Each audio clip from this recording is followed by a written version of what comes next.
coverage of not just the Karamoja region, but as well as the northern region. I hope you are amazing. That was a powerful performance. Now, this is the second phase that we are launching today, a powerful first phase that expired in 2022, so a lot of impact and, of course, different programs for especially the young people of this region. I hope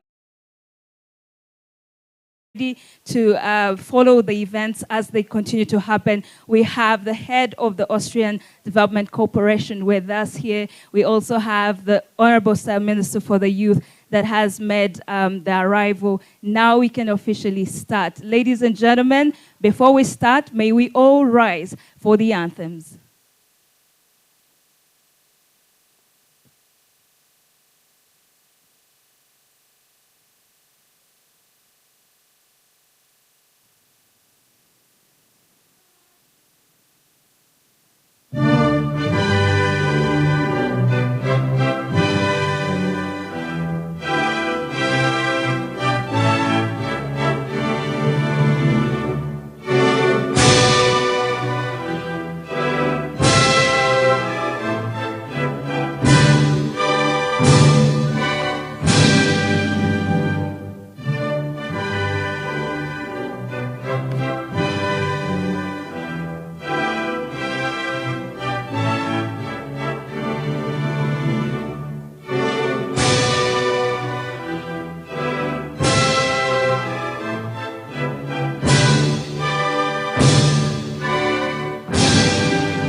Ilinde Jumuiya Afrika Mashariki, tuwezeshe kuishi kwa amani, tutimize na malengo yetu.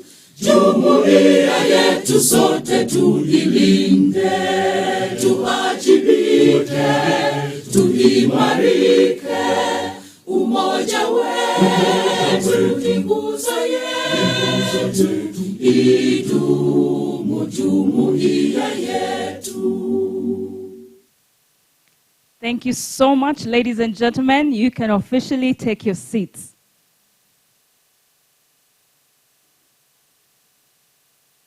I will have our colleague lead the prayer.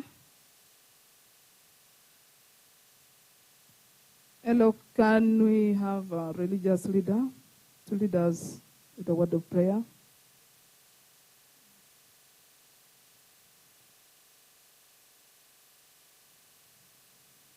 Okay, let me do it. Let's humble ourselves. God Almighty Father, we thank you for this day. We thank you for all the leaders. Lord, we know that all we're going to do here, we put it unto you. Lord, we want to thank the leaders who have come. We want to thank the donors. We want to thank everybody who has taken off their time to come to this launch today. Lord, we know that the program that we are going to do today, it's for the benefit of our communities in Karamoja and in northern Uganda. Lord, we pray that you give them the wisdom, you give them the knowledge, you give them the courage that they may lead the people that they are going to find in the communities. Lord, we pray that take charge of this meeting. We know that you are the provider. We pray that you guide everybody here, you protect them. Lord, I say this in the mighty name of Jesus. Amen. All right, thank you so much for that wonderful prayer. Right about now, allow me introduce this video, and after that, we'll officially start.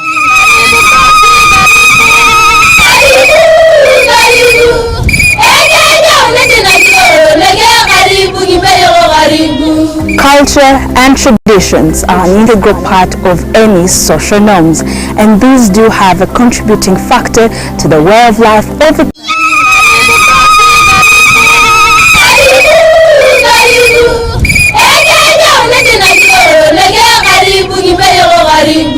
Culture and traditions are an integral part of any social norms, and these do have a contributing factor to the way of life of a community across the world.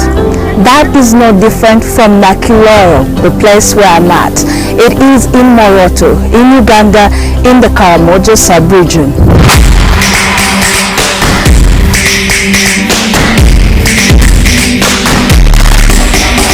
It has has been nothing short of amazing. The people, very welcoming, but that's not all. The weather, if you look around me, there are amazing mountains that have the coolest of weather. It might be windy, but that is not what you expect of the Karamoja sub-region. It's not hot, it is just a beautiful breeze that just captivates you, and that is also in the spirit of its people. I am a part of the NCI media team that is here documenting a project phase launch between UNFPA and the Austrian Development Agency. This is phase 2, and the theme this year is making sure they deliver on the integrated rights that are going to help achieve the universal coverage of not just Karamoja but the northern region. The main objective of this project is to consolidate the gains from the previous phase of the project, so then we make some sustainable change in the communities that we are supporting. A major thing that we are looking forward to in this program is access to justice for survivors of sexual and gender-based violence.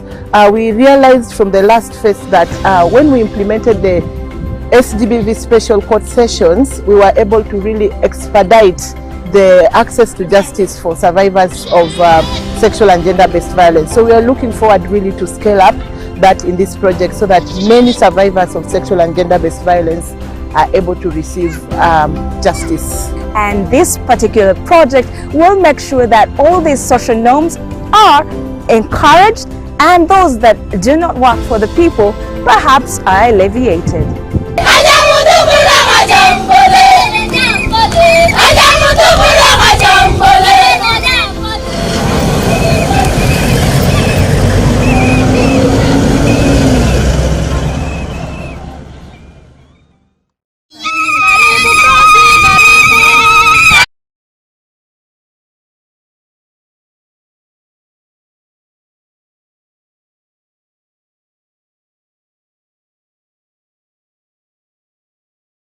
Here, give it up for the beautiful lady in this attire. I don't know about you, but I feel I want to go and change. Yes. First and foremost, you're doing amazing. You look beautiful. Thank you. For those of us who don't know why exactly you're wearing this, perhaps you could share with us why this particular bead. I'm wearing one, but I think for our audience out there, perhaps you could put this into context. Thank you very much. The bead that I'm wearing today is a traditional one. It's mostly worn by women who have been married traditionally. And this is one of the attires that during the marriage ceremonies, the women have to wear, and then they put on more beads on top, and then there's also a metallic called the alagite. So they put on, and then around their wrists, around their arms, and then the headdress also you need to put on so that you look beautiful. Amazing. For that man. Yes, that is in context for those of us that are just wearing them without context. To our online audience, allow us welcome you officially to be a part of this great day. We are here to launch the delivery of the integrated rights to make sure we achieve universal coverage, and not just for Karamoja, but for the northern region. Ladies and gentlemen, we have an audience online, but for now, I wanted to share a brief story. Yesterday, I was in Nakilor area, and it was the warmth of the people. I feel I don't want to leave. Should you see me around after today, get me a name. Yes? I'm looking forward to that. And that beautiful video was captured in that community, and it was so uplifting to see the smiles that have been brought to the faces of the young people, the women and girls, because of efforts such as these. Kudos to you, and a huge round of applause to the Australian Development Agency together with the UNFPA. Yes, right now, maybe my colleague will allow us to do protocol recognition of members that are here. Thank you, Tracy. First of all, I want to welcome our guest of honor, the Minister of State for Children and Youth, Honorable Sarah Mateke. You're welcome to Moroto. Feel at home. We have a representative from the Ministry of Gender, Labor and Social Development, Mr. Innocent Tushabe. You're welcome. We have the UNFPA Deputy Representative. You're welcome. We have the RDCs of the various districts. You can stand and we recognize you. Surprisingly, I think we have only the RDC Moroto, who is our host. That is Mr. Tuko Justin. You're welcome. Then we have the district chairpersons. Yes, that is Karamoja and Northern Uganda districts. Then we have the judiciary. The judiciary, yeah, that's the chief magistrate of Moroto Court. We have the cultural leaders present. We have the cultural leaders from Acholi, Lango. By title, they are the prime ministers. Thank you. Then we have the district community development officers. Thank you. We have the district health officers.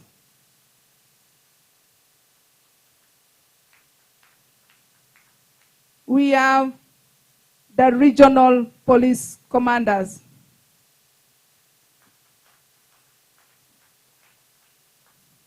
That one is for Aswa region. And the one of Mount Moroto was also present, but I think has just stepped out. Then we have the CSOs present. Our partners. Yes, thank you. We have BRAC, we have Action Aid. Then we have the chief administrative officers. Thank you. And of course, we cannot forget the institution that has brought us all here. And that is our mighty donor, the Austrian Development Agency, represented by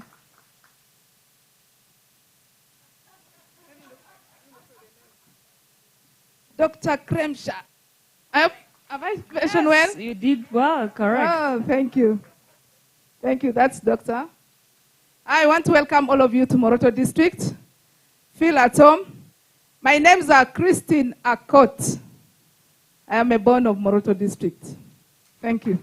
All right, thank you so much. Ladies and gentlemen, it gives us utmost pleasure to be in a room such as this one. I want to remind everyone that we are launching the second phase. The second phase can only happen because there was a successful first phase. Now, a huge round of applause for everyone that was part of the first phase.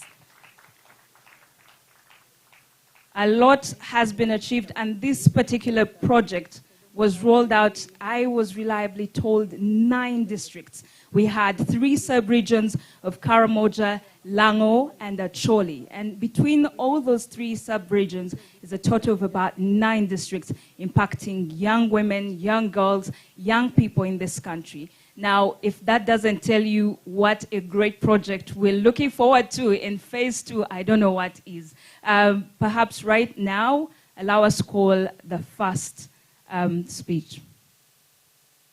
Okay, we would like to welcome the district chairperson, Moroto District, to give his welcome remarks. Chairman, you're welcome.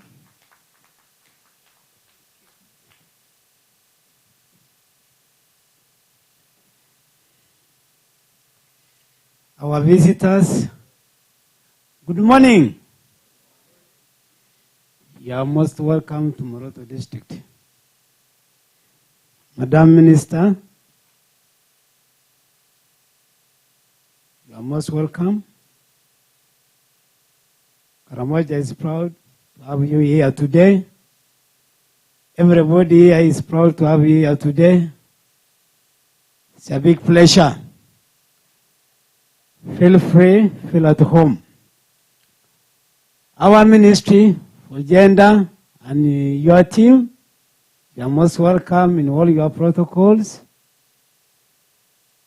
Our resident commissioners, all the securities, personnel involved there. It's my pleasure to have you, this part of the region. I want to recognize in a special way my brothers, the LOC 5. Can you stand up? You shepherds of the region. There they are. Thank you, you're most welcome. Feel free, feel at home. Can I say all protocol observed? All protocol observed. For the sake of time,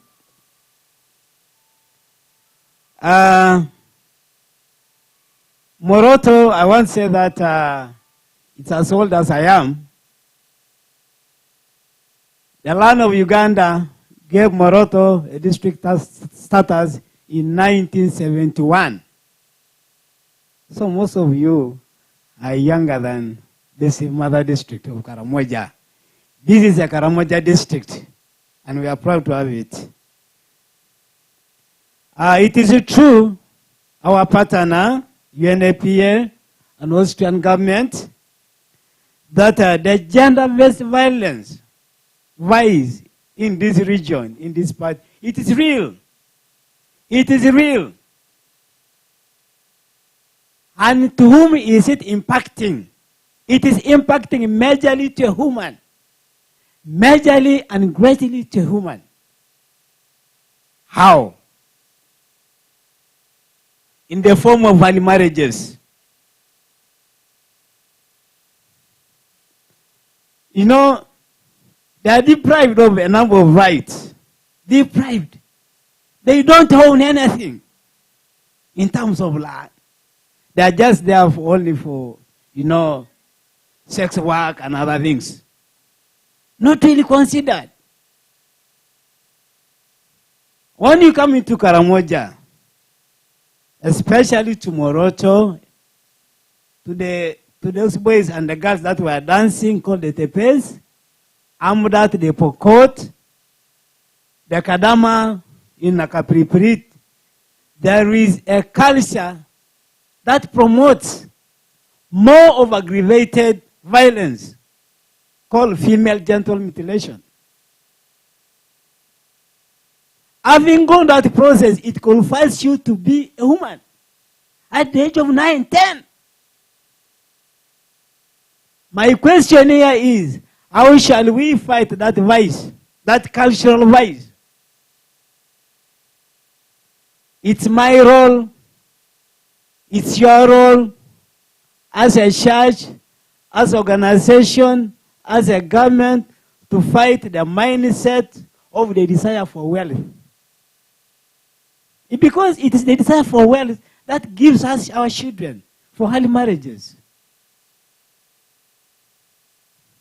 So, Madam Minister, it is true these things exist in my region.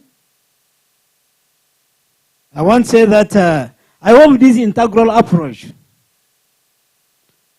will put a girl child and a woman at high peaks, high climax of consideration for education. For consideration for a number maybe of skill development. It shouldn't only be talking. So what after talking? Can this integral approach today consider a woman of Karamoja of this region to empowerment? In our Karamoja centers, we have places called the slums. But when we political leaders go there, we are told we are the young mothers. Young mothers at the age of 12. Can this program we are launching today address to that one in case they are out of school? Can it return them to school, to the completion? Can it build their capacity to the point that they're able not to cope with life. Because actually it tends to become street women. Even that children become street children. Who cares for who now? When we are talking of social transformation, that's where to begin from. This fora, this gathering should address how shall we avail and help them. As I conclude, education is the key to a better life. Can this integral process put this woman to a better climax? To say maybe we are considering a girl child in school for in Karamoja to a certain level of education. Our visitors who are coming, who are visiting us today, and Madam Minister in the Strait of Kampala, in the Strait of Mbale, the largest number you see there are the women and the girls. And that's the future for this region. I want join to our feelings to say, how best can we help these children for betterness? Once more, I want to say that the church, you have a role here to play. The church, you have a role here to play. When is it right for us to marry? Karamoja. There are things that are also promoting this one, our insecurity. When men ran out of animals, they give their daughters at an early age for desire for wealth. I want to say, again, once more, you are most welcome. We are proud to have this project. UNAP, you have done a lot. You championed the FGM Act, where I was a participant, fighting against female genital mutilation in Moroto district. And the community I was fighting against gave me total support during my political desires. They even gave me a name that I am a man who does not need the cutting once more. Once more, I want to say you are most welcome, feel free. I want to say this all for God and my country. Thank you. A huge round of applause for the district chairperson, Moroto District. Thank you so much. Thank you so much. And that was the district chairperson, Moroto District. Ladies and gentlemen, allow me to recognize Honorable Okin P.P. Ojara, the MP, Chua West, Kitgum District. Yes, wave. Also, allow me welcome and recognize the presence of a representative from the Uganda Human Rights Commission who is in our midst. Thank you so much.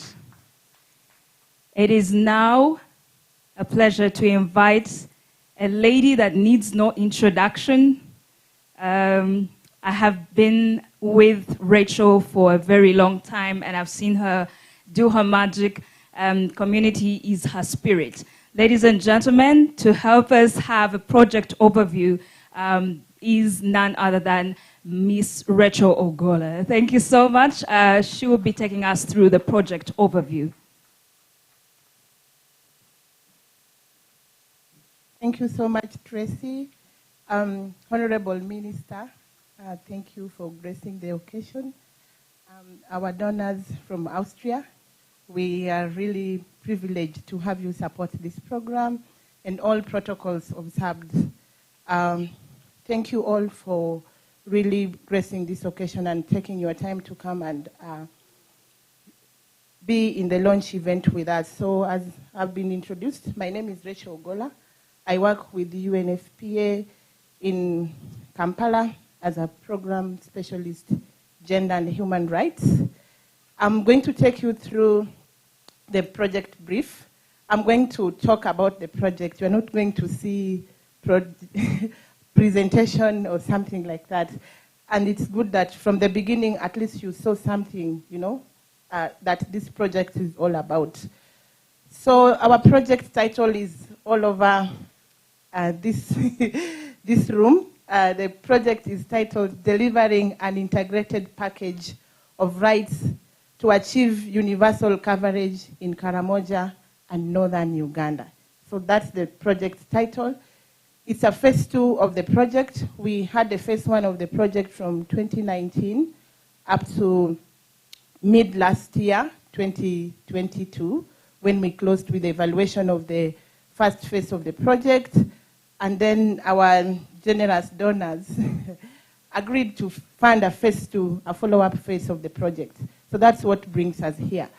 The project goal is to increase utilization of sexual reproductive health and GBV services and reduce GBV and other harmful practices in the target districts.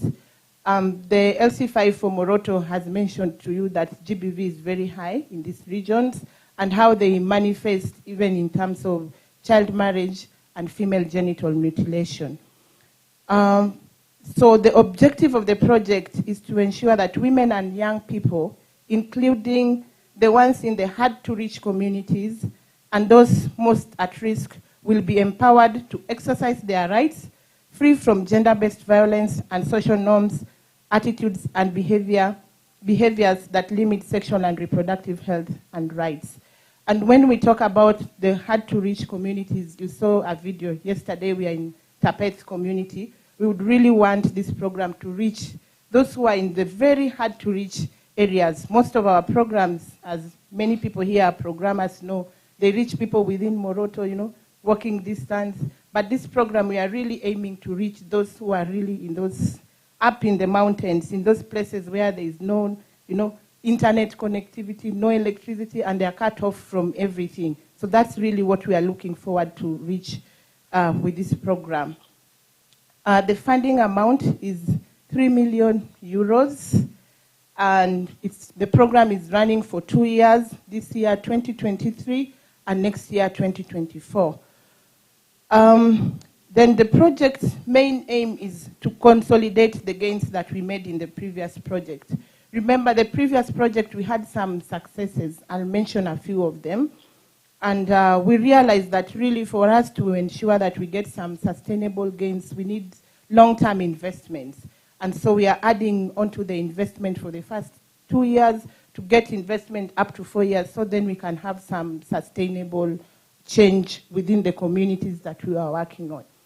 Also, our first project, we implemented it fully in the COVID years. So there were lots of challenges in terms of the COVID restriction movements that made us not really realize some of the gains that we would have wanted. But remember, we are launching this phase 2. We didn't launch phase 1 because we implemented it during COVID, and so we were not allowed to gather like this. So we are really happy with this phase 2 that we are able to even gather together to have the launch. The coverage, the project targets 9 districts, and we are happy that all the 9 districts are represented here in the launch through their various leadership. So in Karamoja region, the program will target 6 districts. That is Abim, Amudat, Moroto, Nakapiripirit, Kabong, and Napak. And then 3 districts in Lango and Acholi region, 2 in Acholi region, that is Omoro and Kitugum, and then Otuke in Lango sub-region. I just want to be reassured that all the sub-regions, so people from Abim, if you can just raise up your hands, so we are sure we are not talking on your behalf. Amudat, Moroto, our host, Nakapiripirit, wow. Kabong, good. Napak, excellent. Lango, that is Omoro, wonderful. Kitgum, Otuke, wow. So it's evident that we are all here today on this launch. And so those are the 9 districts that this program will reach. And why, somebody would ask, why did we decide to work in these 9 districts? First, as I mentioned, we want to consolidate the gains. So the gains were in those districts. Other than consolidating the gains, when you look at the data that you have, you realize that this region constitutes some of the most marginalized groups who still bear unreasonable burdens of limited access to justice, taking the forms of long distances to service points, including police stations, health facilities, and even courts. And if you could see where, for people who know where Tapet is, violence at 61%, sexual violence at 47%, and emotional violence at 76%. So I guess in this room we are around 100 people. So if we were in Acholi, then 76% of us would have experienced physical violence. You can imagine. So at least someone in your neighborhood, you're sitting with on the same table. So Honorable Minister and Dr. Kremsha, if you are in Acholi, either you or the Honorable Minister or Daniel or Katia would have been experienced physical violence. So it's that high. And then 47% would have experienced sexual violence. So with that really made us feel we need to invest in these areas so then we reduce this gender-based violence. When we talk about access to justice, as I mentioned, there still exists massive backlog. Yesterday we were checking with colleagues from the judiciary, and Gulu High Court still has a backlog of like 1,000 cases. One of our successes for the first one was to reduce the backlog, because the first one we did a lot of SGBV special sessions in Karamoja region. And we are happy now Moroto doesn't have backlog. Can we clap for Moroto? So building on such, really we would want to ensure that we support all the regions so then they don't have backlogs. And again, on sexual reproductive health services, Karamoja and Acholi are the second and third sub-regions that recorded the highest percentage increase in teenage pregnancies in 2021. Remember after COVID when the whole country was worried about the increase in cases of teenage pregnancy, then UNFPA did produce some data to show the magnitude of teenage pregnancy in the country. And we realized that Karamoja and Acholi are the second and the third sub-regions that recorded the highest percentage increase in teenage pregnancy, with 15.8% and 11.5% respectively, higher than the national increase, which was 7%. And moreover, 3 districts, that is Amudat and Abim in Karamoja and Omoro in Acholi, are among the 12 districts that they recorded more than 20% increase in teenage pregnancy. The teams are here. I hope I'm not lying. If I'm lying, you would have said no, so I'm sure I'm telling the truth. Yeah. So what are some of the successes? So that's the reason why we are really, targeting these districts, because of these poor indicators on sexual reproductive health and gender-based violence. And Amudat also is one of the regions that has the FGM and the cross-border FGM, same to Tapet, because the communities are bordering Kenya and they keep moving in between for the practice of FGM. So some of the successes that we experienced or we saw in phase 1 that we want to move forward with in phase 2. I'll just mention a few in the interest of time. So one, I've talked about increased access to justice, where now in Moroto we have 0 backlog. And then we also saw improved conviction rates from less than 20% to 74%.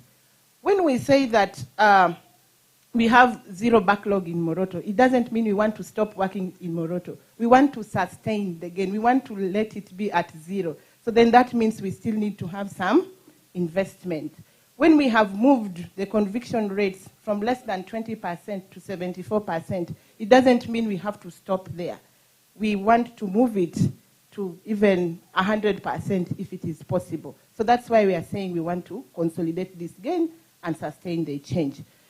We have also witnessed increase in improvement in survivor-centered approach to justice for survivors of sexual and gender-based violence through the joint planning by the JLOs. When you bring the police, the ODPP, the judiciary, all under the leadership of the Secretariat under Ministry of Justice, they have worked together, and with this kind of coordination, we've seen improved survivor-centered approach to justice, which we want to move forward with.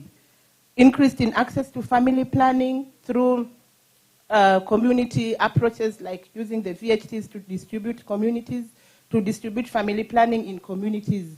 You see, these communities are very, they have the challenges of long distance to health facilities. So innovative approaches like having the VHTs reaching communities where they are really increase uptake to family planning services, which we really want to move forward with. The Phase 1 program managed to galvanize support of religious and cultural leaders. And you see in our presence here today, we have the Prime Minister of Acholi and the Prime Minister of Lango. You could stand so then the team can also see you. They are in our midst. So, and really, the importance of having them move the agenda of, in addressing issues of GBV, child marriage, and FGM. And so we really want to keep these gains as we move forward in our second phase. Empowerment of young women and young people on issues of sexual reproductive health and services. You also, the Ella girls, really dancing, and most of you have interacted with them in your communities. I know some of them are around, some are within the compound. You'll get to interact with them. And we would really want to move forward with these positive gains that we achieved. Can you clap for us, really, for the good work?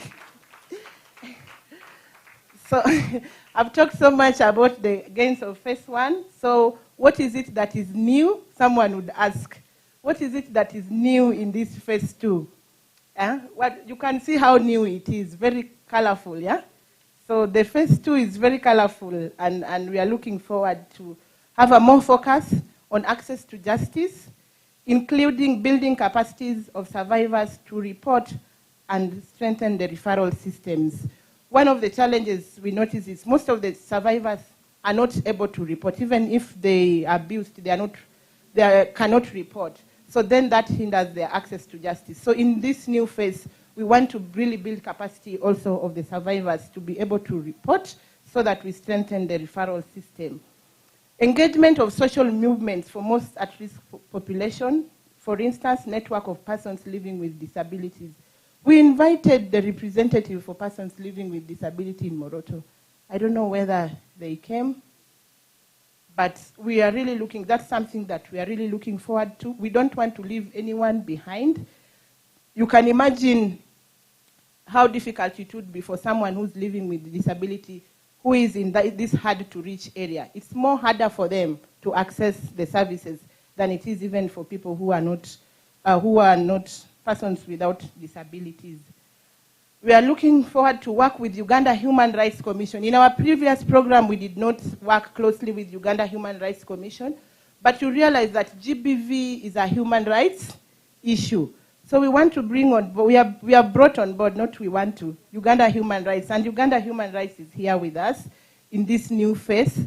So then we address this GBV and SRHR issues as human rights issues.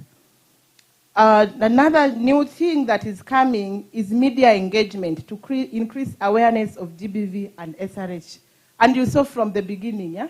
We are trying to do a lot of media engagement because media also reaches really a massive number of people with information. We do community dialogue, community engagements, but they can only reach a limited number of people. So this is something that we are really looking forward to. And then the other thing that is new in this phase is we really want a more coordinated approach in implementing this program. And from the beginning, I remember most of the districts, we invited you in the planning for this program. And Last month, we had a planning meeting with all the districts and the key stakeholders, and we would really want to deliver together in this program. With that, I thank you.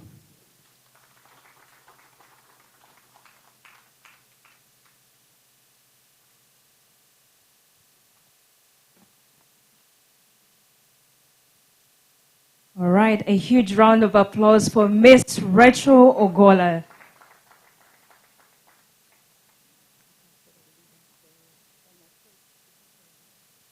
All right, just a point of clarity there.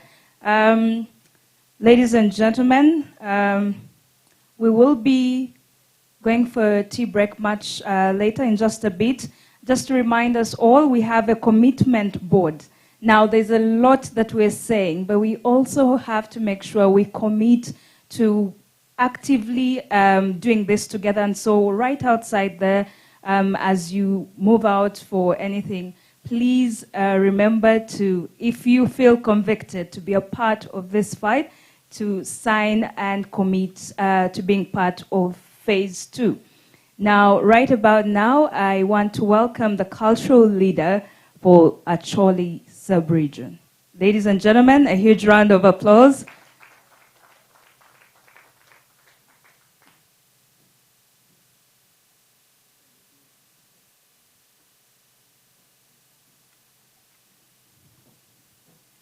Good morning, ladies and gentlemen.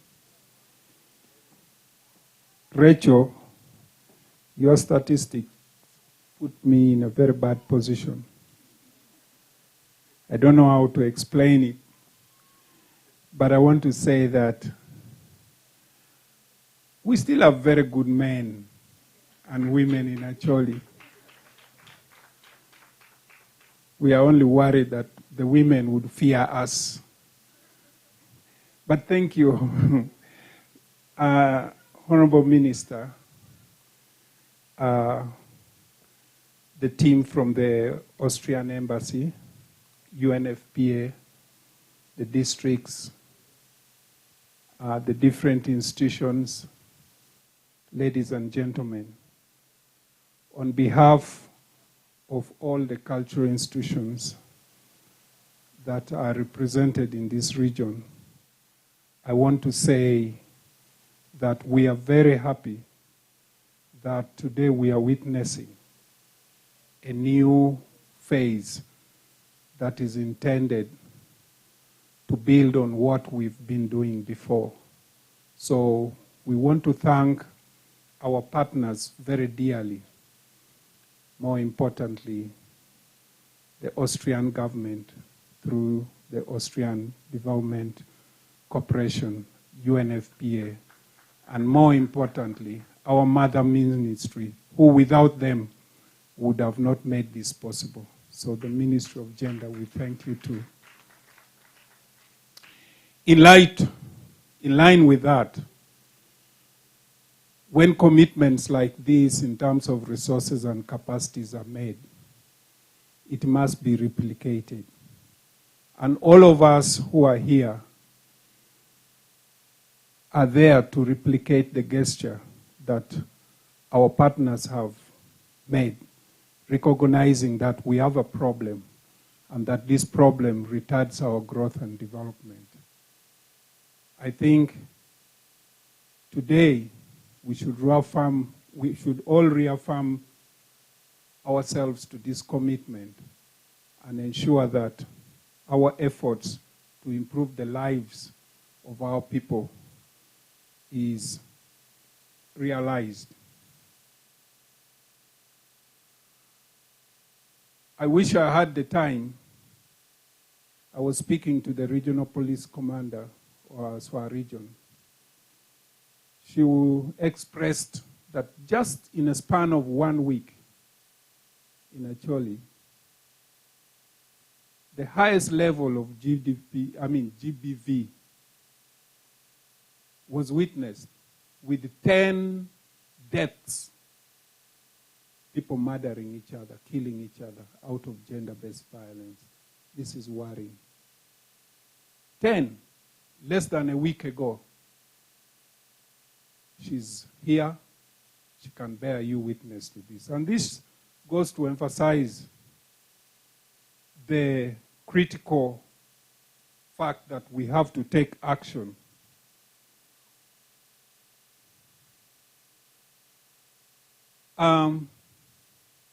Actually, for instance, was not made to be like this. But I think we are witnessing the typical effects of conflict that we never dealt with at the time we should have dealt with. The spiraling cases of gender-based violence, teenage pregnancies. The rate of defilement is on the rise. Drug abuse, all forms of drug abuse. And more, we're now witnessing the highest level of suicide, which nobody talks about. Because suicide is violence against yourself. Why don't we consider it as something that we all have to deal with? So we have all these, let me use the computer language, software issues manifesting itself on our people. I don't think Karamoja is any different. And I don't think Lango is any different. And these are things that we should not wait for our donors and partners to do for us. We have our districts, they have planning units, they have departments like community development departments who interact with these issues every day and who allocate resources to some of these things. I believe with or without our donors, we should be thinking about these things. The net consequence of that is that we have seen the human capacities of our people lowering significantly. Our people have become less and less competitive in a very competitive world. We are complaining our land is going, but we cannot even work this land. So other people are coming to fill in the gaps because we cannot compete against them. So we have to be realistic that to fight destitution and poverty, some of these things that undermine the growth of human capacities must be dealt with. Gender-based violence, teenage pregnancy. A girl at 12 years who gets pregnant is almost wasted. Imagine what she could have done through her life. Actually, we have grandmothers of 30 years. Imagine what has gone through her life.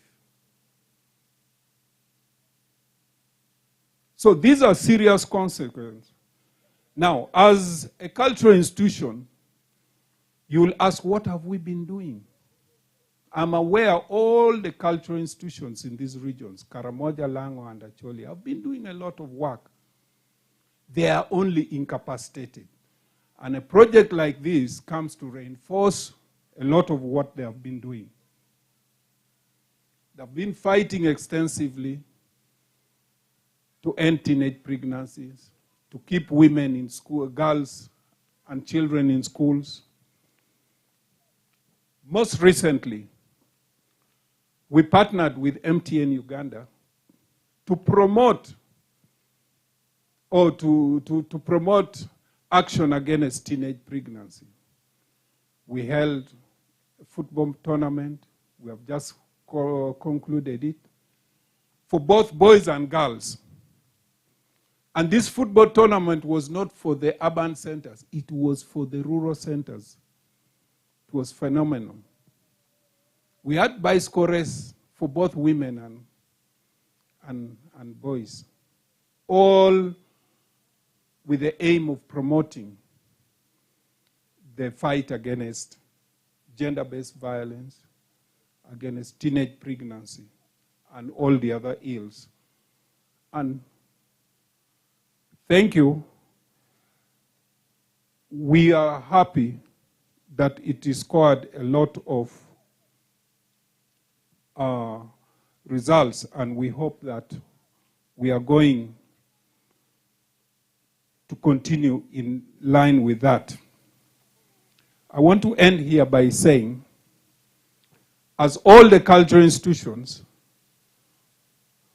today is not the day we shall continue to commit ourselves to the efforts of fighting gender-based violence, teenage pregnancies, and the promotion of the well-being of our people in all ways. I thank you for listening to me. Well, thank you. Thank you so much. A huge round of applause for the cultural leader from the Acholi sub-region. And also another round of applause for the commitment. I think that is why we're here, and that is very powerful. Ladies and gentlemen, allow me welcome the district chairperson for Omoro district to make their statement.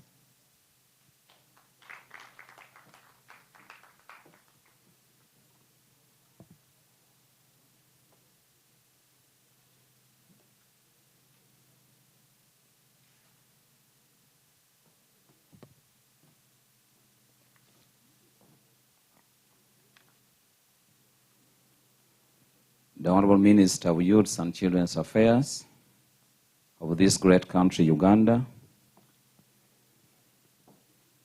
the country representative of UNFPA,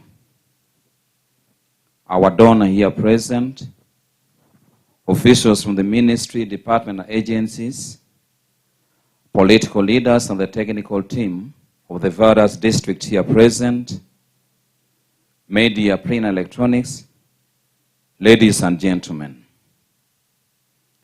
My name is Okelo Douglas Peter, the chairperson of Omoro District Local Government, located in Acholi sub-region. I bring you greetings from Omoro District Local Government and the joint Acholi Sub-Region Leaders Forum. May you receive our greetings. I am honored to attend this inaugural launch of the Austrian Development Agency funded program titled Delivering an Integrated Package of Rights to Achieve Universal Coverage in Northern Uganda and Karamoja. Honorable Minister, my statement is premised on the global theme, leaving no one behind. The theme emphasizes on the urgent need for inclusive intervention without discrimination by unlocking the barriers and the bottlenecks of access to justice, traditional norms that are dehumanizing and cause gender disparity, among others. Honorable Minister, permit me to appreciate the government of Uganda for providing an enabling environment to UN agencies and the partners to work in this country, and most importantly, providing an on and off-budget support to local governments as an engine for service delivery. We really appreciate, and let us give a very big round of applause for that. Furthermore, allow me to appreciate the government of Austria for the funding support through UNFPA for the second phase of the ADA program, which will seek to empower women and young people, including those in hard-to-reach areas, to exercise their rights free from gender-based violence, sexual and reproductive rights, to mention.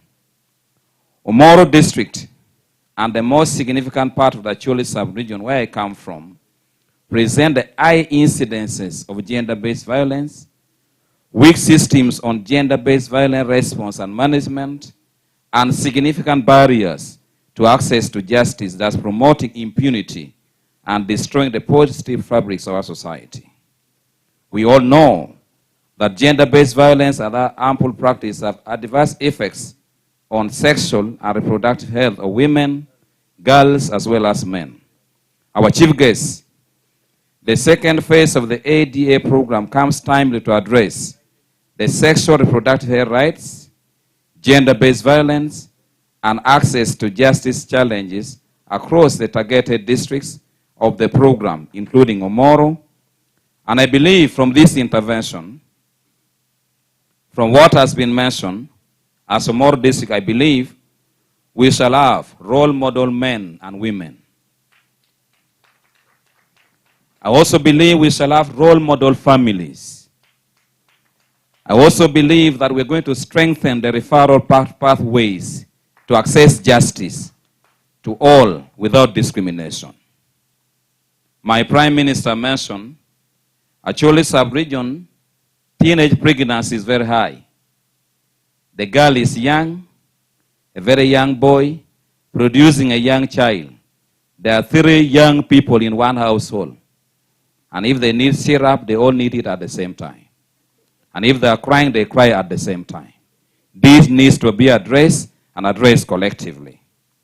As a representative of the political leaders, we are keen to coordinate the delivery and our oversight function on this program and ensure that this program is aligned to the key interventions by the district.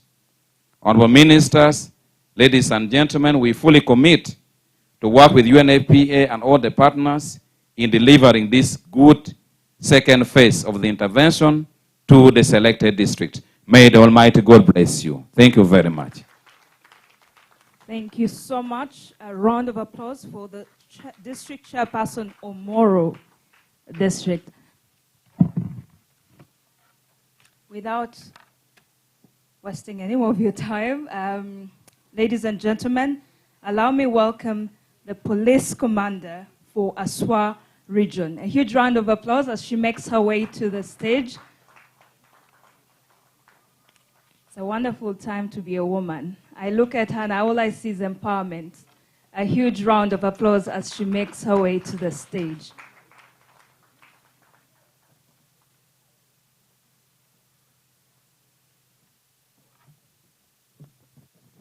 Thank you so much. Assistant Commissioner of Police, Nashuha Damad, the Regional Police Commander, Aswa River Region, the Honorable Minister, and the other invited guests, other implementing partners. Good morning.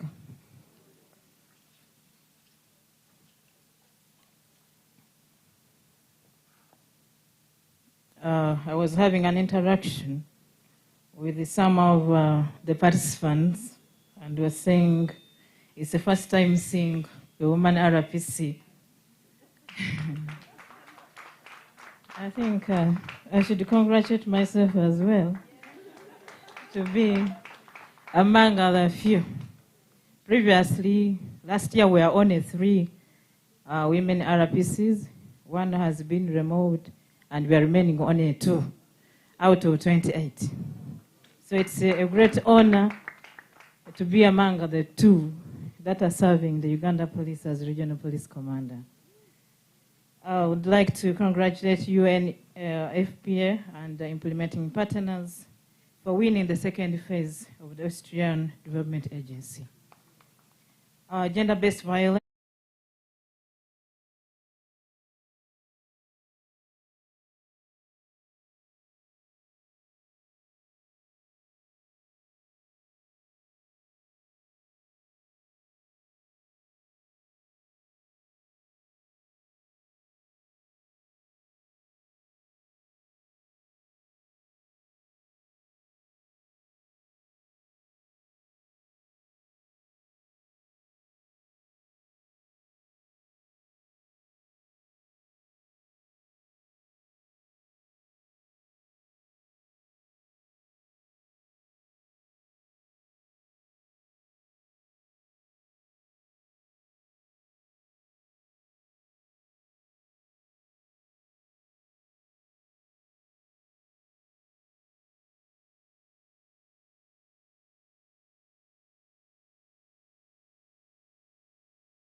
the ones that will suffer most. There was another one that happened last year. I think I have to mention it, where one of the lawyers stabbed the husband. Husband died. Now she's in prison. The husband is dead, buried. And now, where are the children? Who's taking care of them? It's something that we have to think about. Some of the challenges that we face while trying to prosecute and investigate. We usually have late reporting of some of the sexual offenses. When the case is reported late, we find little evidence to have the offenders prosecuted. Secondly, some of the victims are intimidated by the offenders. In most cases, the offenders are people who are close relatives or sometimes people in authority. And so they intimidate the victims and they end up not coming to testify in court. So we end up losing some of these cases. Now, I would wish to say that to fight gender-based violence, it requires all of us as stakeholders to come in handy and fight the vice, because it is very, very bad. And we commit ourselves as Uganda Police Force, and as a lady, because me personally, I'm so passionate about children, so passionate about children that even I have no maid at home, because I don't want to see my children suffer, and I take care of myself personally. We are so much committed as Uganda Police Force to support the program and to work hand in hand through sensitization and prosecution of the offenders. I thank you so much. And for your matek, for those that come from the other side. Thank you so much. A huge round of applause. And thank you so much for putting that into context.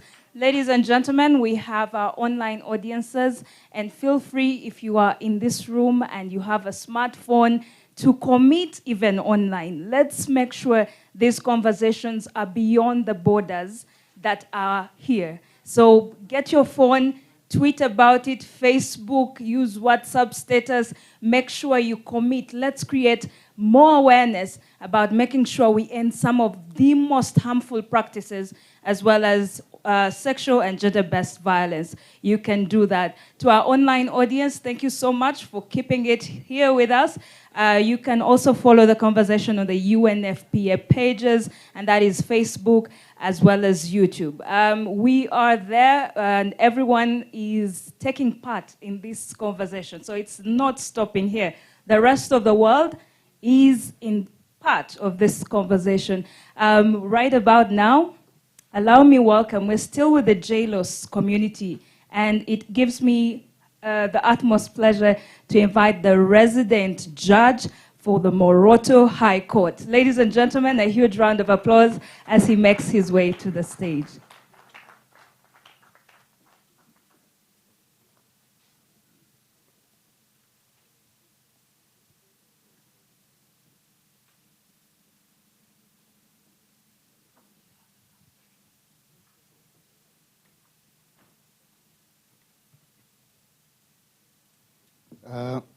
The Honorable Minister for Youth and Children Affairs, Development Partners, colleagues, ladies and gentlemen, I've been given 3 minutes, and I think I should summarize. Everyone who has not observed, we are on the board together. Good morning. Our theme today, of course, covers an integrated package of rights to achieve universal coverage in Karamoja and northern Uganda. I want to say that I am representing the High Court judge, the registrar, acting registrar of that court. This court is about 6 months old. When we get an opportunity of a high court in this region, it gives us a lot of access to justice, which we are trying to promote, because the high court has unlimited jurisdiction to handle every matter of any nature, civil or criminal. So when we get that opportunity here, it is a clap for the region and the promotion of rights. Our commitment is on access to justice so that we implement this. We can talk about all these others, but the test or the laboratory of this implementation comes to us in the courts, and that is why we are indeed alive to the occasion of the implementation and supporting this cause. That's why we are here today, and we had to come. The judge could not make it on our own, but it's as her personal assistant registrar, and so on. I represent her in that capacity. Our access to justice in the region is evidenced by the statement which has been made on our behalf that we don't have backlog of cases in Moroto. And for that reason, it is evidence that we are handling this. That includes gender-based violence cases. And our commitment has gone a step further than that.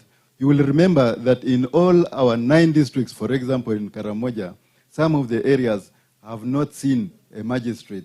A place like Karenga, a place like Navilatuk, a place like Napak, a place on the, like Amadat. That is a battle we should take in and make sure that we help those people see justice.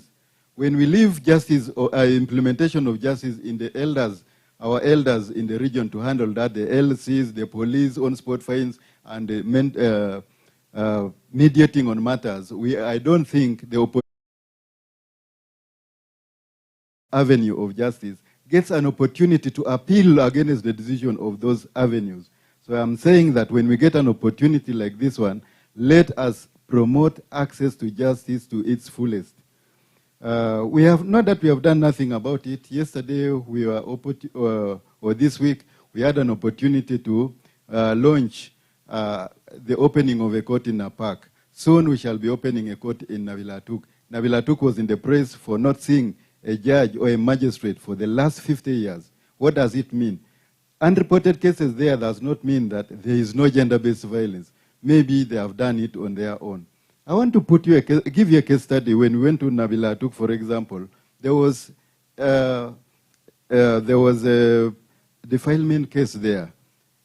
When we handled the case there on spot and we put the offender to 3 years imprisonment, I saw people shying off and it reduced the cases. How many other cases go there unreported and we think that justice is taking on? Our commitment further on gender-based violence is evidenced by the call you made to us when we went to Kampala recently. And we celebrated a case where a lady, one who cuts women and disorganizes some of their body parts, was brought to our court. At the end of the case, removing a female genital cutter, mutilator, out of society has helped us somehow send a message to the public. The minister then, your counterpart was there, said, we are celebrating this case. Is this the only case? It is not the only case. It is a case that touches, because it is one of the kind which has gone through the courts of law. And if it has gone through the courts of law, how many other people are doing the vice, the other side, unattended? Take an example of a place like the Sebei region, where women are known for going through the vice. Why haven't they brought people of that nature to court? It means that it is still going on silently and being uploaded by the society that goes and does the practice. So I applaud Moroto for at least the police in Moroto for going a step further, for bringing us. If the police are not active, we don't get the opportunity to do what we are supposed to do. So the police, thank you, Madam Regional Police Commander, you will talk to your counterparts, the counterparts will talk to the others will go up to down. Thank you, the local authorities. Thank you for coming in so that when you go and you talk to the elders and you make sure that you bring these people, children will see justice. Even the boys whom we are talking about, and I'm happy that we have the Minister for Youth. Our boys here are also being victims of, they will get problems in the long run. I don't want to say the word, but I think let me save it for the time. This is for the girls and this is for gender-based violence. But you know that there's a problem here. Our boys don't go to school. They are used for cattle keeping. Our boys go in the bushes and they don't go to school. The girls wake up in the morning collecting firewood to support and vent for their families. If we don't join hands and save the boys and save the girls as youth, the whole thing we shall be going back and rotating around that area. So now I want just to say that we are committed as a judiciary to promote access to justice in this region. I commit myself, and if there was a declaration to sign, I will sign. As a High Court, I would say that as a High Court, we implement the Universal Declaration of Human Rights. When you talk about universal, the law there, of course, is the Universal Declaration of the Human Rights. Then we come down to the African Charter on Human and People's Rights, which is still within the jurisdiction of the High Court. And we end with the Uganda's constitution, because now when you talk about the universal and so on, that is what it is. So members, finally, I want to say that don't leave us behind when an opportunity like this one comes, so that we can compare notes, encourage ourselves, and make sure that we are at the same page. If you leave the police out, if you leave the judiciary, the prisons, and so on, you will see we shall move in a lopsided manner. Thank you for giving us this opportunity, and may God bless you, and journey mercies when you go back.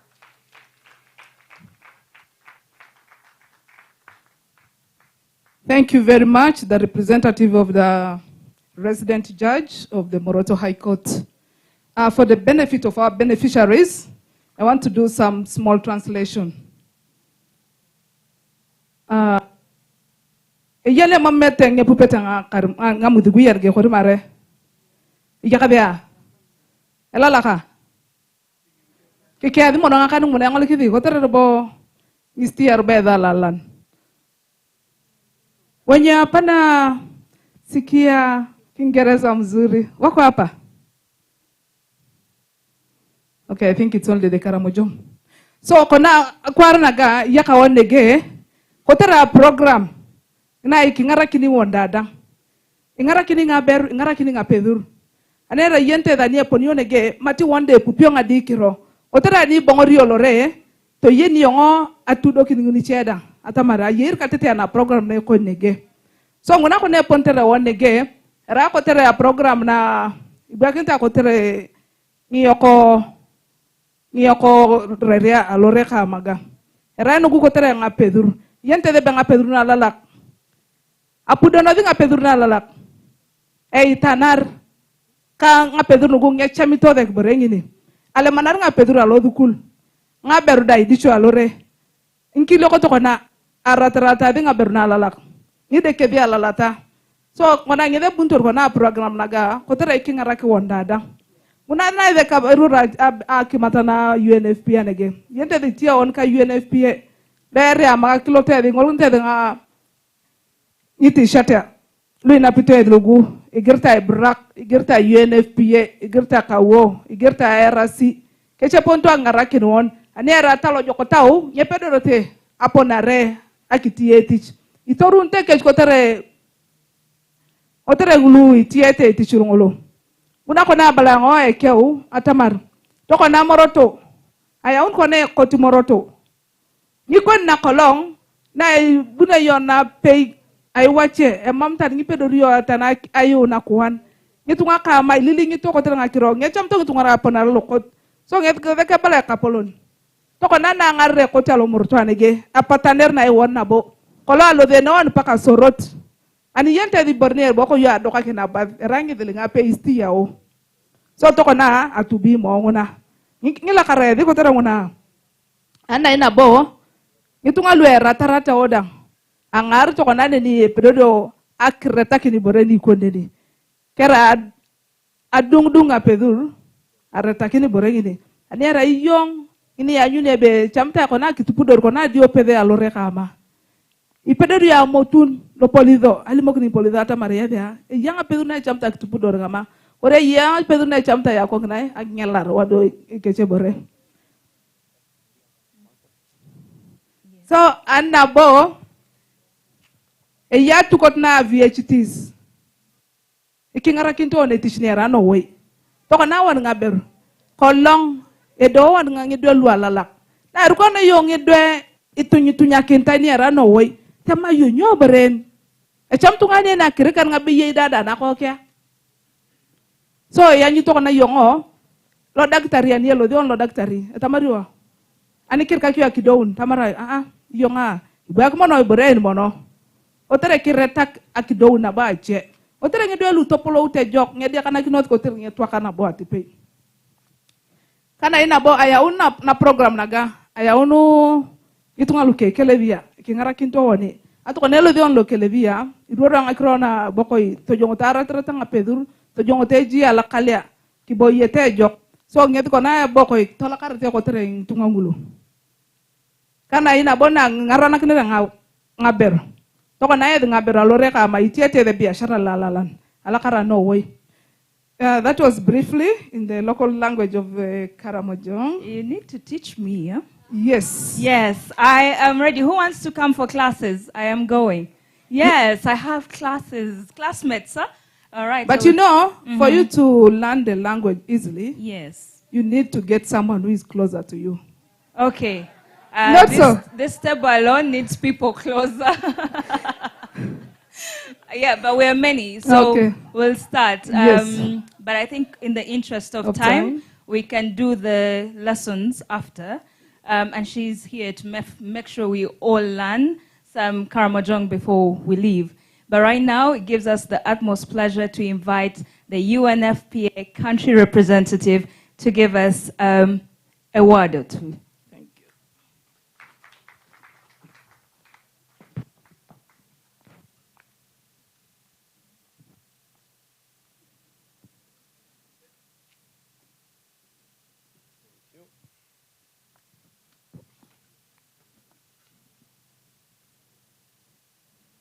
It seems I forgot my remarks. Let me go and get that. Exactly.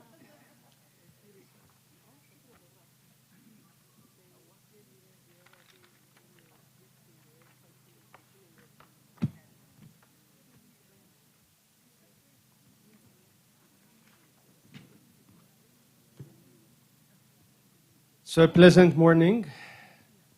Honorable Minister of State for Children and Youth at the Ministry of Gender, Labor and Social Development, Honorable Sarah Mateke. Head of the Austrian Development Agency, Dr. Roswitha Kremser, and other representatives of ADA present.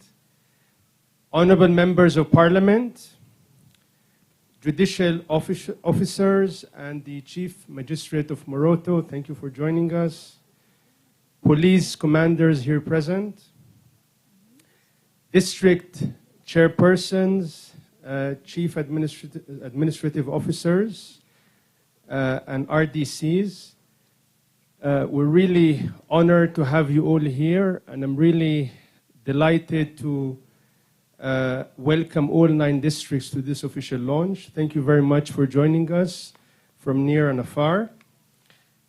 Representatives of government ministries and agencies, and I take note of the presence of representatives of the Ministry of Gender, Labor and Social Development, district and local government officials here present, cultural and religious leaders, and I take note of the presence of the Prime Ministers of Lango and Acholi. Thank you very much for joining us. Representatives of our UNFPA implementing partners, UN colleagues here present, young people, youth leaders, ladies and gentlemen, all protocols observed. I'm really honored to be with all of you here today on this auspicious day to launch the second phase of our ADA-funded project titled Delivering an Integrated Package of Rights to Achieve Universal Coverage in Karamoja and Acholi, Karamoja and Northern Uganda as a whole. The project is a 2-year partnership between UNFPA and the Austrian Development Agency from starting in 2023 and going up to end of 2024. UNFPA appreciates the generous support of the Austria Development Cooperation in Uganda under the leadership of Dr. Kremser here with us for the €3 million, of course, funding of this imperative project. I do appreciate the leadership of the government of Uganda, particularly through the Ministry of Gender, Labor and Social Development, and thank you, Honorable, for being with us today, and all district local governments and UNFPA implementing partners for the successful, of course, implementation of phase 1, and for joining us all today here in large numbers for the launch. This is indeed an expression of our mutual commitment towards the implementation of the project and, more importantly, changing the lives of women and girls here in Uganda, which quite a number of you spoke eloquently about. Honorable Minister, ladies and gentlemen, globally and in Uganda, we need to double down our efforts to eliminate gender-based violence. Governments, donors, civil society organizations, communities, religious and cultural institutions are galvanizing advocacy efforts and sharing innovations and knowledge to end violence against women and girls. Yet, notwithstanding these growing efforts and achievements, violence against women and girls remains the most widespread and pervasive human rights violation worldwide, affecting more than an estimated 1 in 3 women globally. A figure that unfortunately and sadly has remained largely unchanged over the last decade. The most recent global estimates show that, on average, a woman or a girl is killed by someone in her own family every 11 minutes. Every 11 minutes. If you can recall, last year, police in Chigegwe reported a case of a man who allegedly murdered his wife over the use of family planning. In Gulu, it was reported that a man stabbed his girlfriend to death and after that attempted suicide and died in Gulu Regional Hospital while receiving treatment. These instances, of course, are not peculiar to Gulu and Chigegwe districts, but are rather typical in many of the communities in Uganda, as we all agree. Sadly, most cases are never reported or don't even find their way into mainstream media for broader dissemination. The regional disparities in the prevalence of gender-based violence in Uganda are tremendously huge. And I think my colleague Rachel tried to capture some of these figures. Karamoja, Lango, and Acholi subregions record widespread gender inequality and case incidence of GBV. For instance, the 2021 National Survey on Violence in Uganda indicates that the Acholi subregion registered the highest prevalence of lifetime intimate partner sexual violence at 64%, as said earlier, far above the national prevalence, which is 34%, almost double. While Acholi and Karamoja regions led in the prevalence of physical violence, women experiencing severe physical violence constituted 16% at the national level, while it constituted 49% in Acholi and 28% in Karamoja. Honorable Minister, ladies and gentlemen, GBV will persist as long as women's rights and choices are treated as inferior to men's, and women's bodily autonomy is continuously infringed upon. Yet violence against women and girls is preventable, and I repeat, is preventable. Transforming socio-cultural norms, values, attitudes, beliefs, and practices relating to sexuality and gender equality is a slow process that demands consistent programming and sustained efforts over a long period of time. Therefore, the ADA Phase 2 project, which we are launching today, is very critical because it fulfills the principle of the indivisibility of rights, including human rights, sexual and reproductive rights, and of course the principle of leaving no one behind. While it also, as has been said already, aims to consolidate gains made under the phase 1 of this project on strengthening capacity to deliver an integrated package of rights in Karamoja, northern Uganda.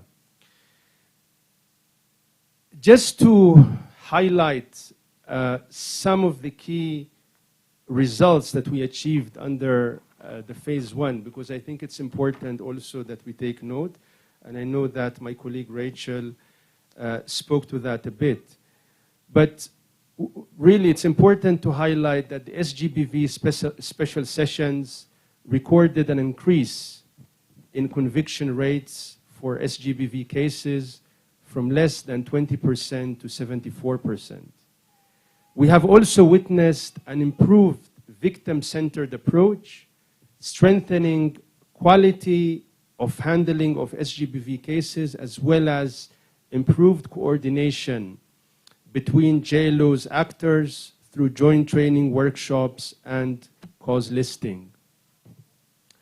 We have also observed galvanized support of cultural institutions, and we've heard, of course, some of their commitments previously, which are very influential in the communities to promote positive values and tackle harmful traditional practices such as female genital mutilation and early marriages. The phase 2 project will continue, of course, to build on these gains, strengthen capacities at subnational levels to prevent and respond to GBV, enhance male engagement, which is crucial, and incorporate emerging issues such as the growing need for mental health, psychosocial support, and of course access to justice, and importantly, the need to pay more attention to those left furthest behind, including persons with disability.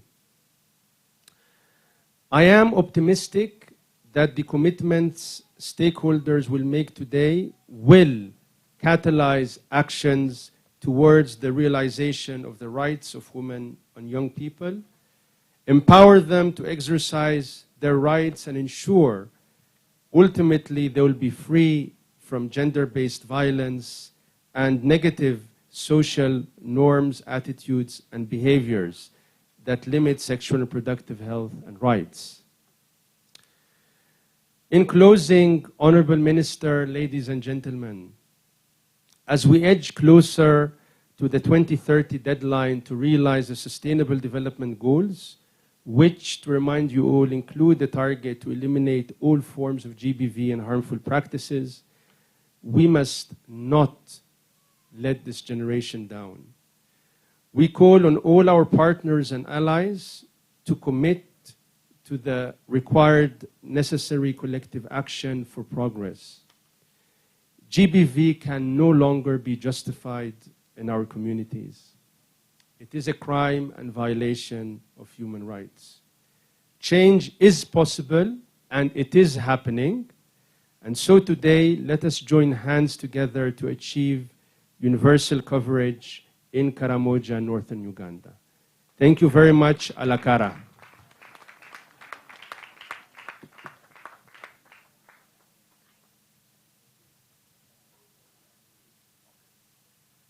At this juncture, I have been requested to invite the head of the Austria Development Agency, Dr. Kremser, to kindly give us her remarks. Dr. Kremser, please. Thank you.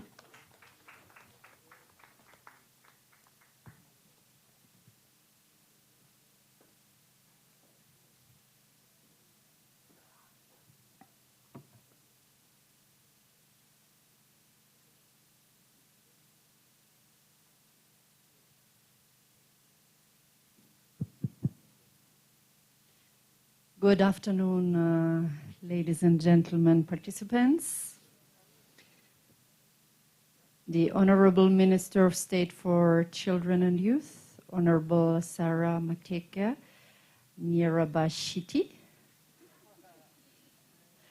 the Deputy Country Representative from UNFPA, the RDC of Moroto represented here, the cows and representatives of the judiciary, the district chairpersons here, representative from NGOs, who we always welcome with us, all distinguished partners, participants, and other staff from the UN family.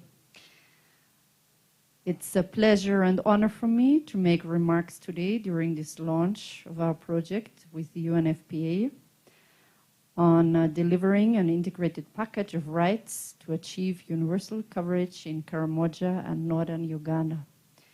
My name is Dr. Roswitha Kremser, an unspeakable name, sorry for that.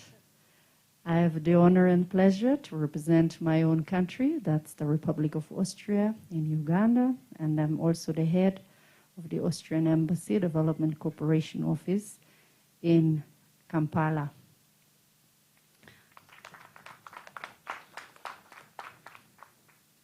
Dear all, we heard a lot of speeches with a lot of technical information. I want to give you the real background of why we are here. I have to reveal to you that I had the privilege to visit all corners of this country. I went as north as the Palapek refugee settlement. I went as east as climbing Mount Elgon with the previous Minister of Tourism, trying to save the forests. I was going to the west, trying to catch lions on camera while promoting tourism with the Honorable Minister for Tourism and my EU colleagues. But I am a fan of Karamoja. And sorry for Acholi and Lago, but I think Karamoja's beauty is just what grabbed me. It's not for random reasons. It is due to a visit of our project with UNFPA, the first phase of this in May 2021.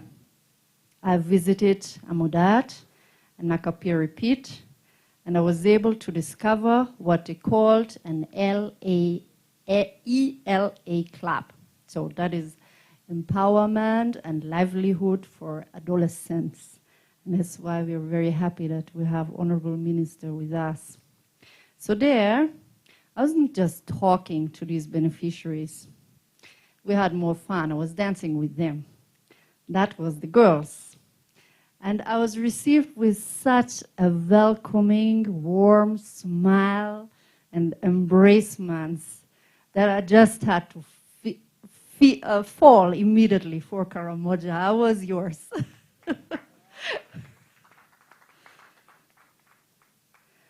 But then, of course, my reason coming there was to listen to them as well. And as early as 13 years, some of them, very little girls compared to my size, though I'm not very tall, but there were some of them very small, brave girls facing early marriages, FGM, violence in their daily lives. They talked with bravery about the cumbersome hours of going to school, their fights with their parents when they tried to convince them that, no, at 13, they do not want to marry. They just want to go to school. The thirst to learn.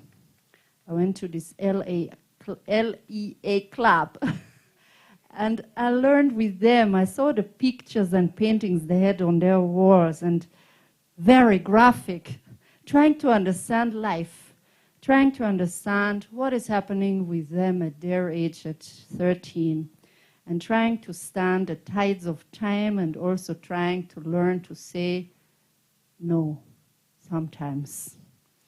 This most impressive project by UNFPA provided these girls, and I have to say they were brave.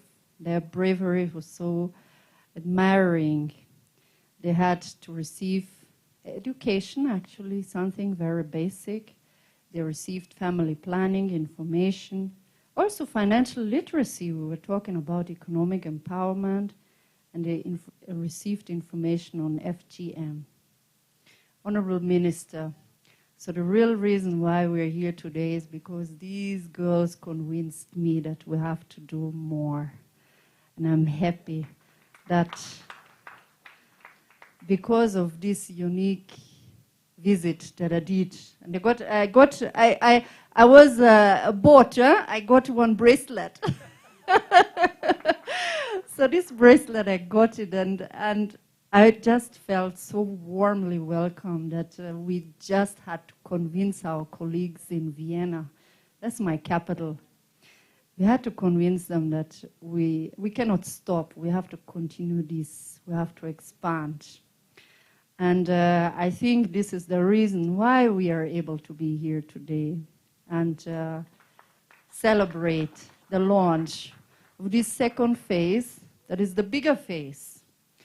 And this phase is scheduled to benefit over 500,000 of people in Karamoja and the northern Uganda.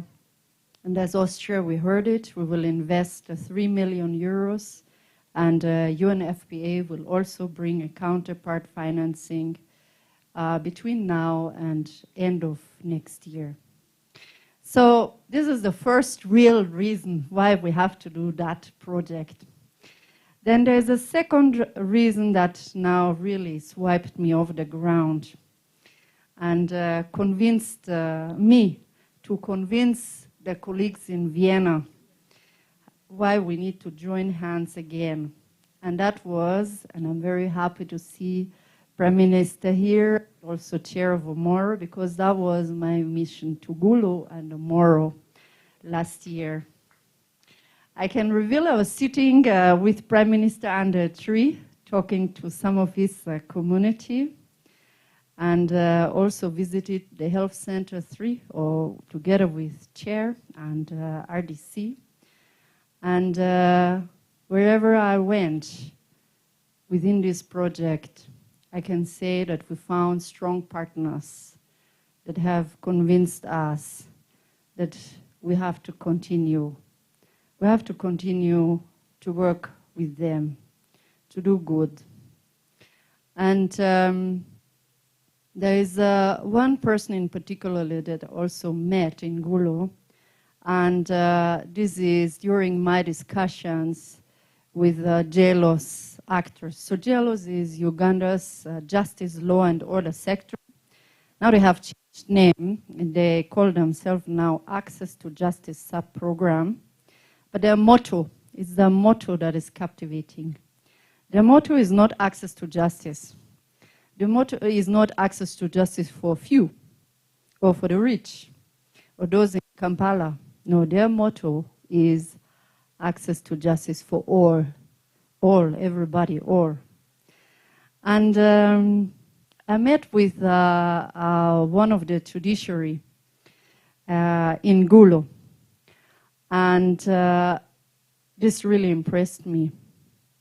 He talked about the leap forward that we reached in enhancing access to justice for SGBV survivors through the special court sessions that were organized jointly with UNFPA and other partners. But it was not these technical discussions again. It was the passion with which the person talked about seeing, talking to the victims, talking to the families, listening to the suffering, and just wanting to do one thing, bring access to justice, and by that end the cycle of impunity. So in a way he compensated me a bit for the other bitter stories that I had to hear.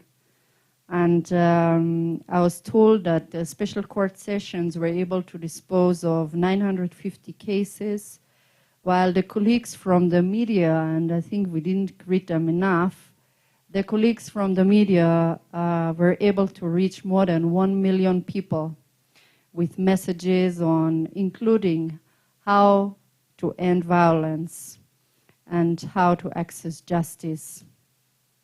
And obviously we involved the cultural institutions, the Karamoja Elders Association, and from Acholi, the Interreligious Council. And I think today we did not talk about the village health teams, because I was also impressed once by meeting a lady, actually. She was an elderly lady, and her views on SGBV and how to bring information on family planning to the youth was just sweeping me off the ground, because it was so spot on, trying to bring her decades of rich information to the youth. So, Honorable Minister and dear participants, I think and I'm confident that through this project, women and young people, especially those in hard-to-reach communities, will be empowered to exercise their rights, free from violence and safe from harmful practices, such as female genital mutilation. I also plead to the leaders who are here, and we have very proudly, I'm very proud that we have one of the two our regional police commanders sitting here with us. I plead to you all to listen carefully to the victims. Why? Because sometimes we hear, and we haven't talked about it today, sometimes we hear that they're not only barred from accessing justice by their families and their communities, or by lack of knowledge, but we also have been hearing that corruption is unfortunately a factor that hinders some of them from reporting their cases and seeking justice.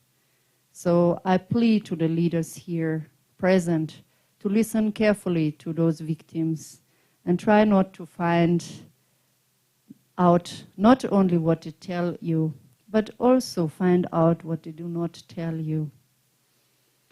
The beneficiaries of the project that we're launching today should include more than 10,000 SGBV survivors and 2,700 people with disabilities. And if we join forces, we can change the lives not only of a few. We can't reach all, but we can reach thousands and thousands and thousands of people if we are really willing to do so. And I think that is already a great progress if we can do so. Dear all, as Austria, our country strategy for Uganda is focused on access to justice for all. But we understand that the legal system, as powerful as it is, it's also complicated for some. And I'm not a lawyer, so even for me it is complicated. Without assistance. That's why I'm very happy that I have with me in my team one of the most seasoned jailers experts in my team here, Dr. Katia. So we have to be honest and admit that when we read the statistics for Uganda, we can see that those are unable to afford a lawyer. For them, it is very difficult to access justice and the court systems. Additional barriers include court costs and various fees requested, including even to pay a fee just to get a copy of some of the forms of the police. And, or when they go to have the medical exams. Also, it can be so difficult to find information on very simple procedural issues. Without equal access to justice, many Ugandans will struggle with their legal problems that negatively affect their livelihoods, their children, and their family. For this reason, Austria is not only funding this project, but we are also a proud partner of the Justice, Law and Order family and the judiciary, so that we can encourage and join hands with them to handle cases in what has already been talked here a lot, that is to put the victim at the center of all work. By ensuring that not only those that live in the fancy houses in Kampala, but everybody, including those that have no or very little money. By ensuring that those have access to the legal systems, we do not only want to enhance their quality of lives, but we want to enter them. What I learned in Uganda is the money economy. As a businessman and businesswoman. And we want to support Uganda's economy to thrive. Statistical data by UNFPA is a lot. They have a lot of brochures and leaflets, but there's one statistical evidence that I really think is so powerful. That is the story of two girls. Two girls working in the rural areas. Two girls with an agricultural background. And both of these two girls have early teenage pregnancies. Two girls, very common scenario. Out of the two girls, only one will ever make it beyond subsistence agriculture. Only one. You have two girls with teenage pregnancies, and only one of the two will make it beyond subsistence agriculture. The second one will forever remain with a hawk in her hand from morning to dawn, working, maybe having back pains, maybe having many, many children and big families. Now, my question to you as leaders is, and we have heard a lot about violence. If this situation continues, how do your communities, your districts, you can reach the middle income status? That is a fundamental question that is really at the heart of why we think that ending violence will also lift up the Ugandan economy just because of the stories of the two girls, which is so easily understandable. So you can see that I like many stories, and I think such statistics are a very powerful tool to convince everybody about the importance of fighting teenage pregnancies and violence within the families. Honorable Minister, we are confident that this project with you, UNFPA, and with you as a partner will go a long way in consolidating the gains made in the predecessor project in northern Uganda and Karamoja. We hope that thousands of beneficiaries will form a critical mass for gender equality and be able to end violence, not only within their families, but within the communities. I also heard about talking and questioning what are we doing beyond this project. And I can just inform you that just recently, when it comes to economic empowerment, I was here in Moroto to launch the first ever bakery that you have here in Moroto. That's with Caritas, and I was in the blessed presence of not one, but two bishops to launch it. And we also work with other partners in accessing land rights and also enhancing agricultural production. We have so many activities here in the north. I do not want to divert. And access to water, of course, is very important. All of these interventions, including this very important topic of accessing universal rights in Karamoja and northern Uganda, we can't do it without you. Our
Thank you so much for your attention.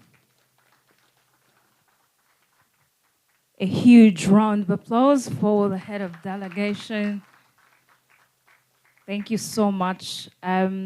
Again, if you are just joining us online, we are launching the delivery of the integrated rights, and that's a whole package to make sure we achieve a whole lot of universal coverage, not just for northern Uganda, but the Karamoja region as well.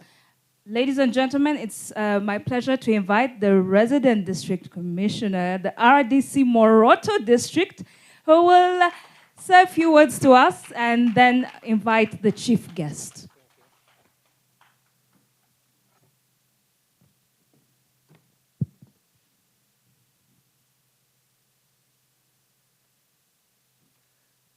Mata Jijwe, Mata Karimojong, Mata Kashol, Mata Langway, Mata Pejo, Mata Minister, Alakarano way. Thank you so much. That was how they greet in Karamoja. That is a polite way of greeting. And that's how they welcome visitors to the region. So thank you so much. Honorable Minister of State for Children and Youth Affairs, honorable members of Parliament present here today, my colleagues, resident district commissioners, I can see my whip of Karamoja of the RDCs, Kotido, Elder, where are you? I saw him around. Maybe he has moved out. Any other RDC that has come? Maybe they did not get the information. That's why maybe they are not here. District chairpersons, cultural leaders, the regional police commanders that are present there, Mount Moroto and Ajua River region, the chief administrative officers Moroto and Daolo Karamoja and Teso, not Teso, Asholi, Alango that are here, UNFPA representatives, Austrian Development Agency that are here, which is our funders, the judicial officers, the district community development officers, and the CDOs that are here. Ladies and gentlemen, good afternoon. My name is Tuko Justin Assam, Deputy RDC Moroto. My senior RDC is not around, but is with us in spirit. He lost a granddaughter in Mbale when she was giving birth in Mbale Regional Referral Hospital. But he's together with us and is passing his greetings to all of you and welcoming the Minister of State for Children Affairs to Karamoja and all the partners that are here. I've been given 3 minutes, and of which I think I'm remaining with only maybe 1.5. I have only 3 things to pass. The things today that we are discussing from here that we are going to launch, the project that we have got, is mainly on teenage pregnancies, GBV, and of course, and the rest of the thing like FGM that has been, being practiced in some parts of Karamoja, especially the Tepeth. Yeah, it is true that the statistics that they mentioned, they talked of North being the highest in GBV, but I also want to put it right that not only in North, it's also too much in Karamoja. I know UNFPA has been, fighting this thing for some good time, but it is still a problem. You know, now we need to ask ourselves what is causing all this. There is illiteracy level rate in Karamoja. People have not gone to school. And those are the things that somebody was mentioning from here. How shall we handle the children that have not gone to school? They are being recruited every day to wrong things. Like even especially now in Karamoja, the people who are raiding are the youth. What shall we do about the youth? We have here the district community development officers and the CDOs, community development officers. They have done a great job. They are doing a great job. Before anything goes to police and so forth, it is the information is first going to them. They are the first people to get the information, and they are the ones to report this information to police. They are the ones also who are encouraging the people who are affected to report the matter to police, and have done a great job. I thank you all. The police, you have done a great job. I want to give you an example. There is a primary school around, there is a sub-county called Adunget. There is a primary school there called, it's called Chairman, which is Low Carry Out, where a teacher was harassing a child of 16 years, a teacher, a primary teacher. A primary teacher. And this thing was reported by my community development officers of Moroto, who worked hard, and they reported the issue to police. From police, they took the person to court. Unfortunately, from court, the man was released on, I don't know, the police bond or court bail and so forth. Which is really, I think, also a problem. I think we need, what shall we do? Good enough also, my registrar is here. There are certain things that we need to close the other eye. You close it. Yet, a person has done really a wrong thing to a person, to a child, assuming it was your child. What would happen? What would happen? You just close one eye, even if the other, you say, no. Let me do what is needed such that others also can learn from such a person. Such a person.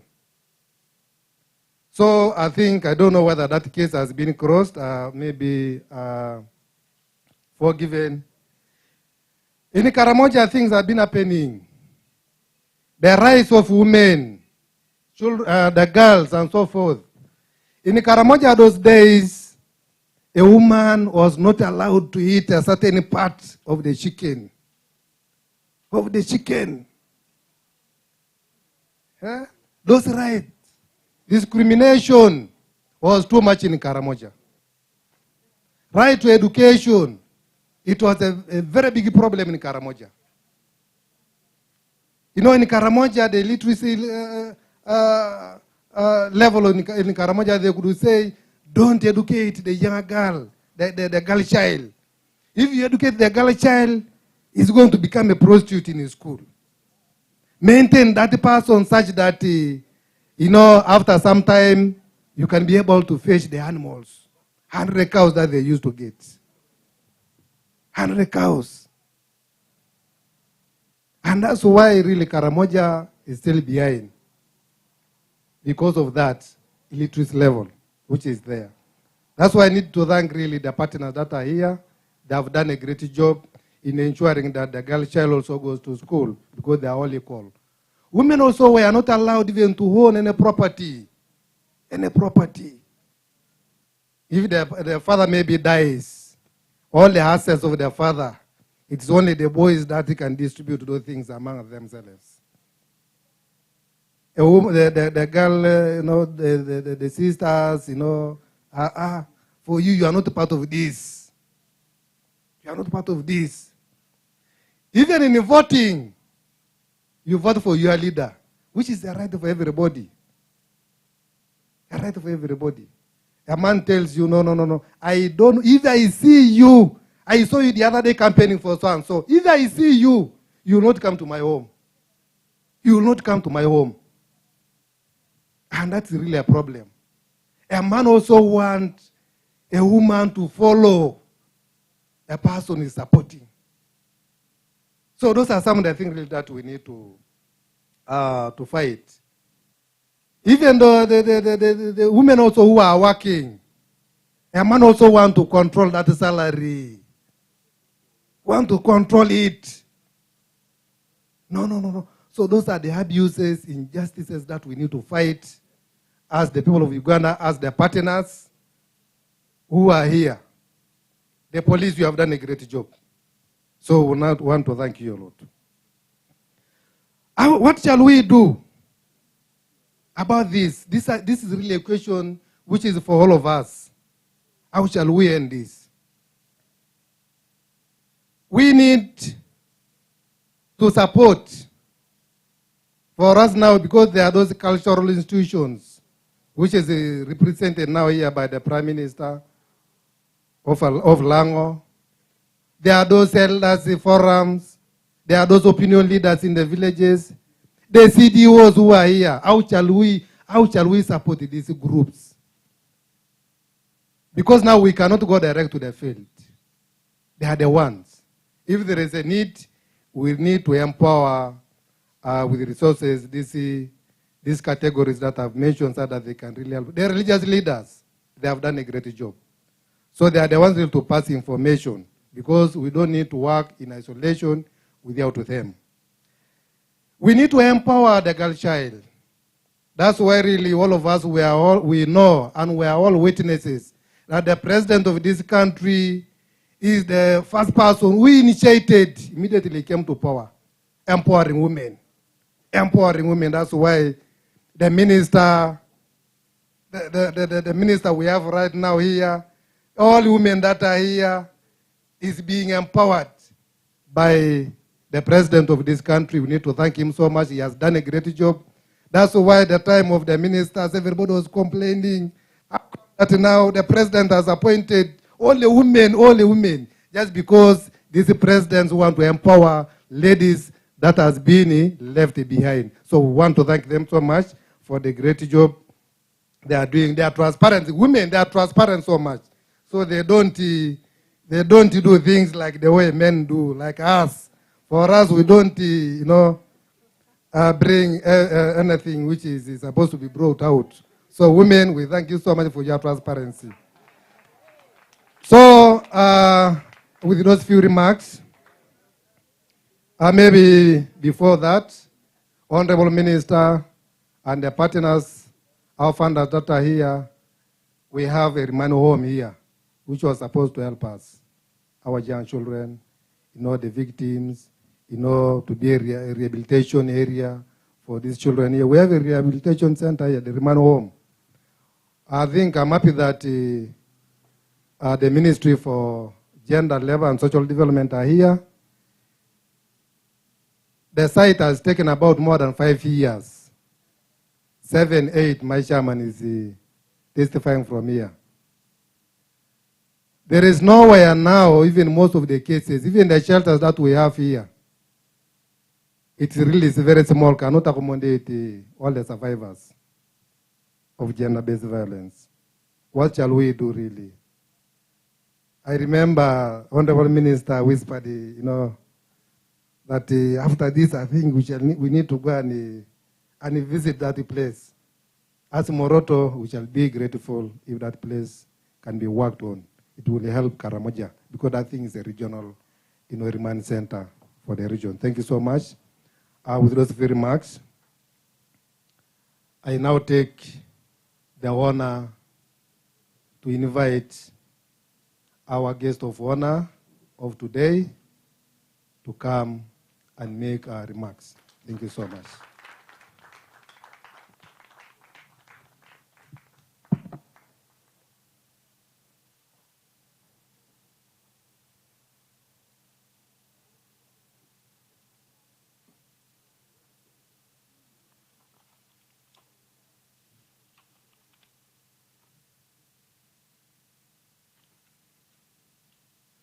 the RDC, Moroto District. I don't know whether other RDCs are here. The district chairpersons, my colleague, Member of Parliament, Honorable Okim Wajara, MP for Chua West, Chitugum District, representatives from MDS, district chief administrative officers, the chief magistrate or the registrar who is representing our courts, the district technical officers that are here, the deputy representative of the United Nations Population Fund, Mr. Daniel Alemo, the representative of the Austrian Development Agency, Dr. Krimsa, a very complicated name, the RPC with your staff, development partners that are here, the cultural leaders, I saw our prime ministers here, the civil society stakeholders, the media fraternity, distinguished guests, ladies and gentlemen, good afternoon. Mata. I can't add on another one. I'm called Sarah Nyirabashitsi Mateke, and I'm a member of parliament representing the people of Kisoro. Those who don't know where Kisoro is located, when you're drawing the map of Uganda, that W at the end, we border DRC and Rwanda. And I happen to be the Minister of State for Gender, Labor and Social Development, in charge of youth and children. And being a politician, before I put forward my speech, it would be very unfair that I find here my colleague, a member of parliament, and he goes without saying a word. And yet they are the policy makers, and people have really narrated the issues that we have here. That tomorrow when I go to present something in parliament, I have somebody to support me. Honorable, I was requesting for only 2 words. Please, thank you.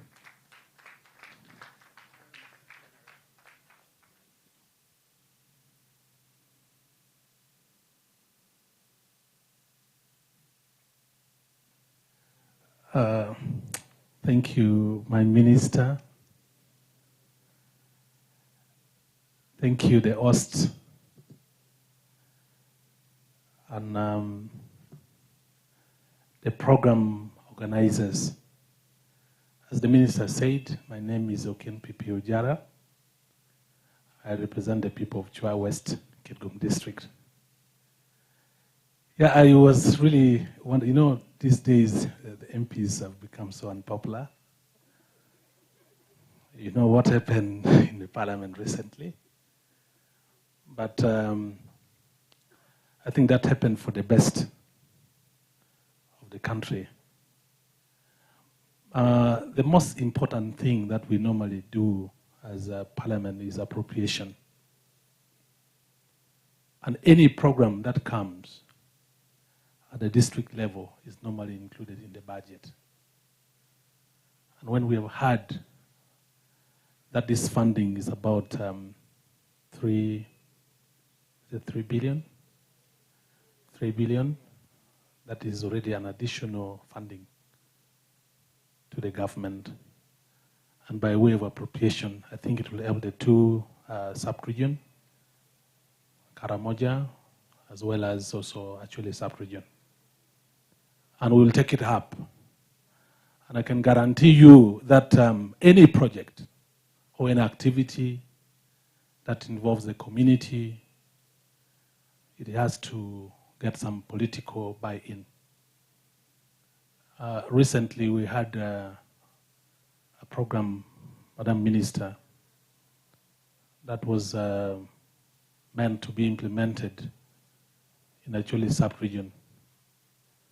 But we have had this program requiring almost 27.9 million acres of land from the region, from actually sub-region. So as political leaders, we were really, very scared. And I can tell you, we have been fighting to understand the program. better before it is implemented.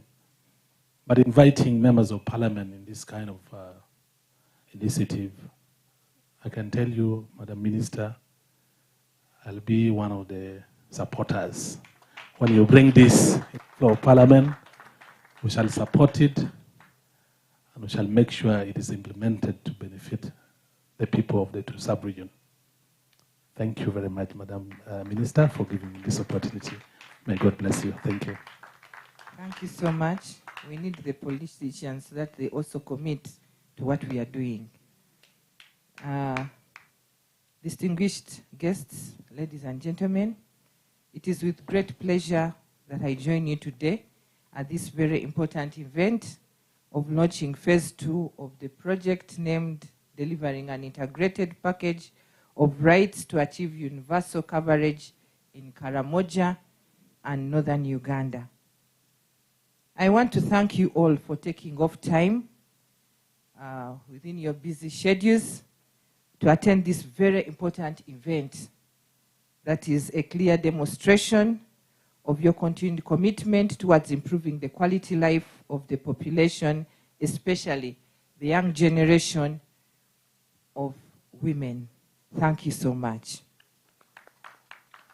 Allow me to convey my appreciation to UNFPA and the Austrian Development Agency for their continued commitment to the partnership with the government of Uganda, especially in addressing the challenges facing the young people and women in the areas of gender-based violence and sexual reproductive health and rights. We want to thank you. Ladies and gentlemen, we can all acknowledge that gender-based violence and violence against children in Uganda remains high despite ongoing efforts by various stakeholders.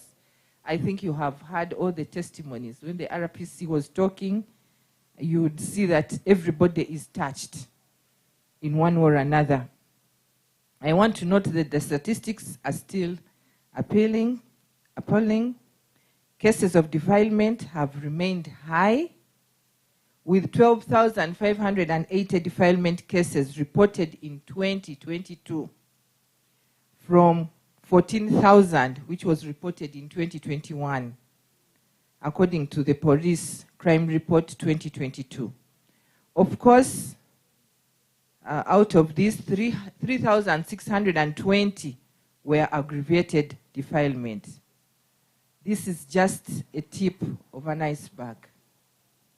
Considering the potential of underreporting, of course, not everybody goes to report. Some of these cases end up from homes, especially in the rural areas. It also underlies the extent of sexual gender-based violence in the country, especially the magnitude of threats to adolescent sexual reproductive health that drive teenage pregnancy and acquisition of sexually transmitted infections. Access to justice continues to be marred with delays and other challenges. I want to thank the registrar for coming here. Thank you. But I would request that next time you also call the office of the DPP. Most of our cases die from DPP's office. Police has done its work. The cases are taken to DPP's office.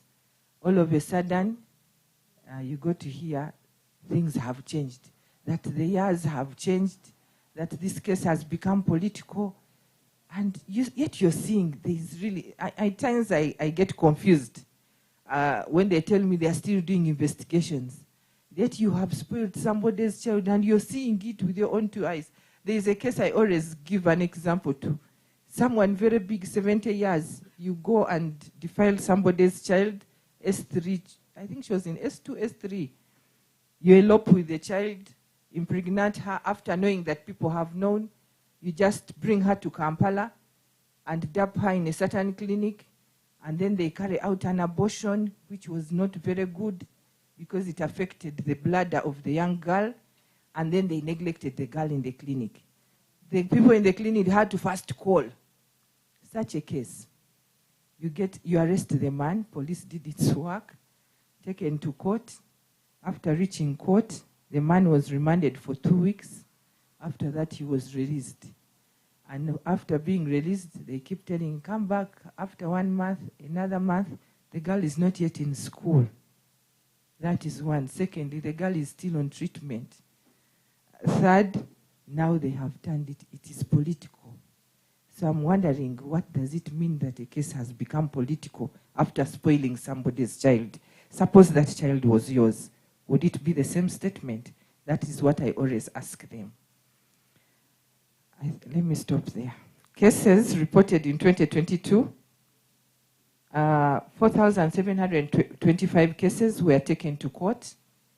817 cases were not proceeded with, while 7,000 cases are still under inquiry. The investigation I was telling you. Out of these cases taken to court, 205 cases secured convictions. 1 case was acquitted. 3 cases were dismissed. 4,515 cases are still pending in court. A total of 4,843 suspects of defilement were arrested and charged to court, of whom 206 were convicted, 8 were discharged, while 4,500 are still awaiting trial. Ladies and gentlemen, Karamoja, Lango, and Acholi sub-regions have some of the worst sexual reproductive health rights, and hence the outcomes are widespread under the gender inequality and gender-based violence. Female genital mutilation is also widely practiced in Karamoja, as you have already heard, and 6.5% of the women and girls from the communities of Tepeth, Pokot, and Kadim ethnic groups to have undergone FGM. This practice has adverse effects on the sexual and reproductive health of girls and women, including difficulty in childbirth, the risk of suffering fistula, development of other keloids, that's how they call them, and then accelerated school dropouts due to early marriage. When the Prime Minister was talking, a lot came into my mind. Because gender-based violence, the one who said that at least all of us has ever faced it. If you have not faced it with your own parents as you are growing, you're facing it right now.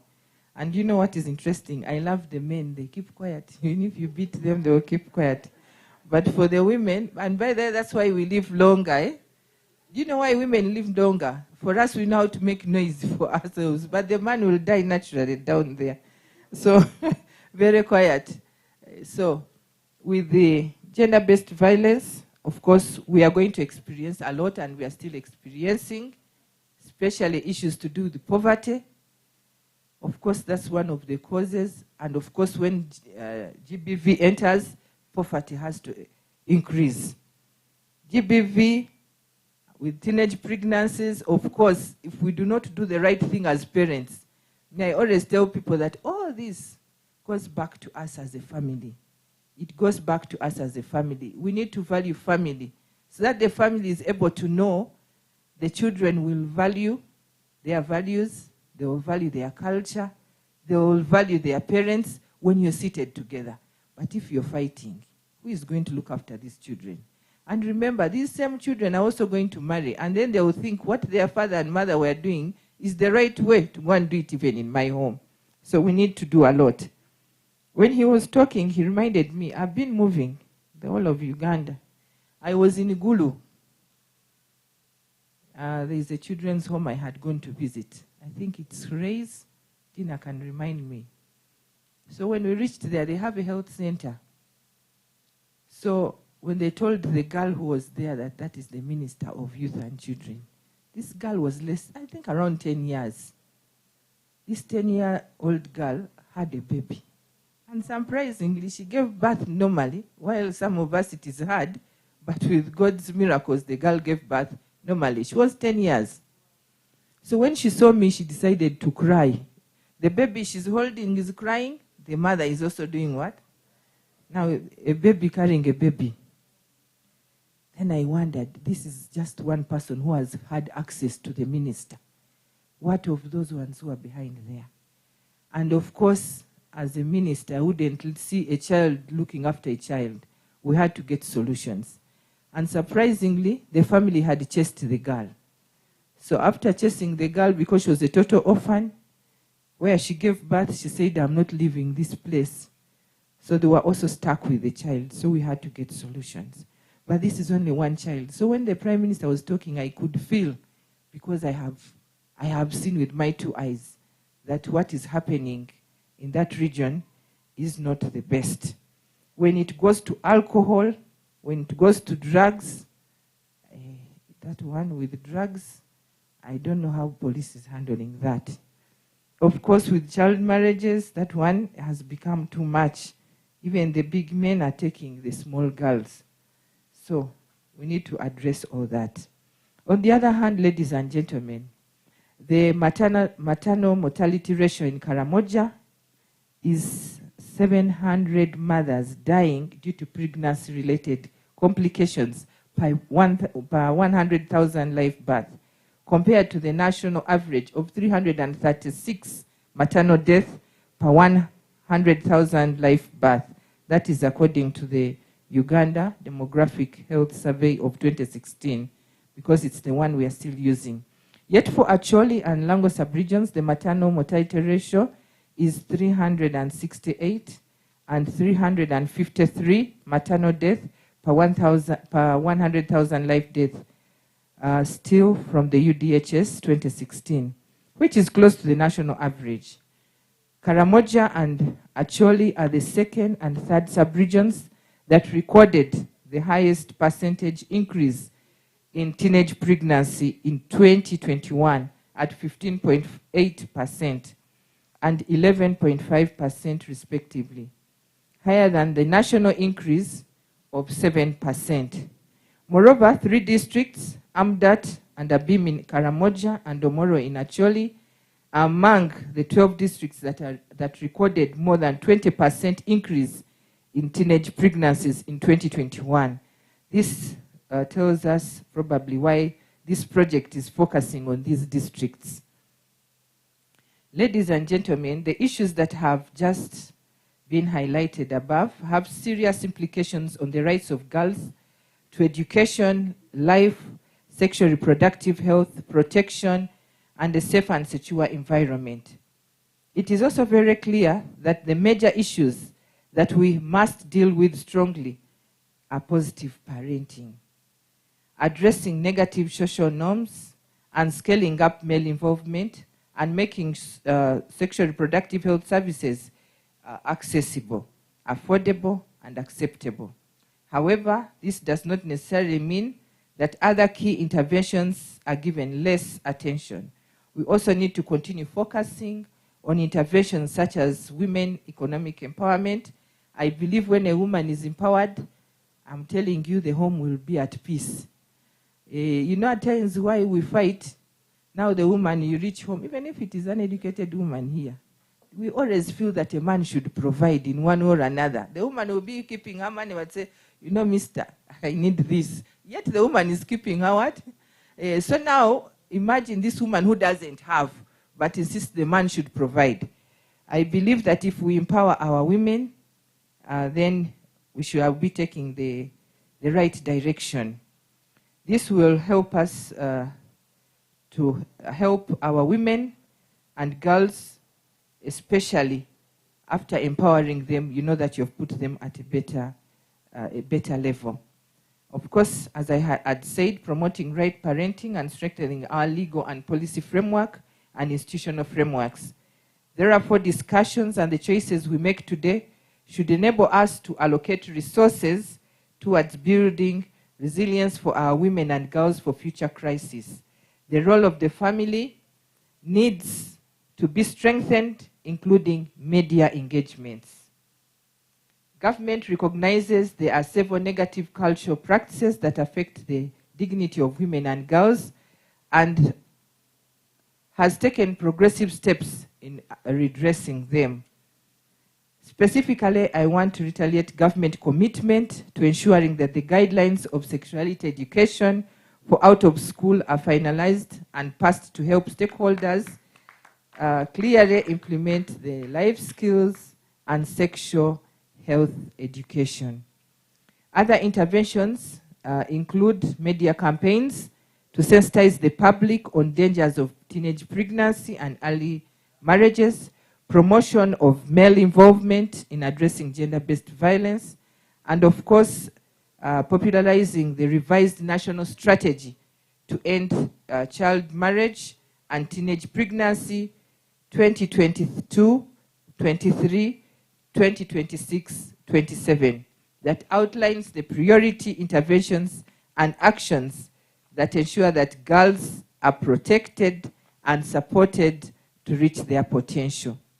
I am very happy about the participation of the cultural and religious institutions in this event, as they are key, or they play a very serious role in shaping our society and addressing negative norms, cultural norms and practices that affect the well-being of our society. Additionally, the media should play a very critical role of educating our population about the dangers of teenage pregnancy, early marriage, and the effects of FGM. The traditional media has been overshadowed by social media, and this trend must change. I was happy when I saw the cultural leaders. I have been coming to Karamoja. This must be like my 5th time from the time I was appointed Minister of Youth and Children. As I'm trying to find out, I was trying to find out what really brings these children to the streets of Kampala. And I realized most of them come from just one district. The majority come from Napak. Are there people from Napak here? Yes, Napak district. And they told me the only solution, if I want to address this, I need the cultural leaders so that they will sit together and we address this together. They told me as myself, I cannot manage. I need you. By the way, we need everybody in this fight to see these children leave the streets of Kampala, come back home and start school. Much as we always think that we can take them back to study skills, but skills are short-lived. I believe that if we took them back to school, you'll be giving them a better future. And since I have seen here the RDC, I have seen the chairman, please let's work together to have these children come back and they go back to school. I am glad that Phase 2 project on integrated delivery of package of universal rights will focus in delivering of an integrated package of sexual reproductive health rights as a strategic approach, therefore increasing the availability of integrated SRH and GBV information and services is very critical. Also strengthening data management information system, such as Sauti helpline. I was reading through the data they gave me. I realized this side, most people do not know anything about Sauti. And I wish our CDOs, they told me CDOs are here. You stand up. The CDOs who are here. You should tell the public so that they know that we have this helpline to help our children. Please clap for these CDOs. I know what you're going through, but we want to thank you for the job that you're doing. And I pray that you popularize the Sauti number, the child helpline, so that even when a child is in the village and is stuck, they are able to know that they will call and there is somebody to pay attention to them in whatever language. It is very, very important. Of course, we are there to promote the data collection, analysis, and reporting on sexual, reproductive health, and gender-based violence, and harmful practices, strengthening multi-sector service delivery of quality, integrated sexual reproductive health, and essential gender-based violence services, of course, through the integrated information system. Ladies and gentlemen, I call upon us to strengthen our collaboration and coordination as government development partners, civil society organizations, the media, to adequately deal with the issues that are affecting our society.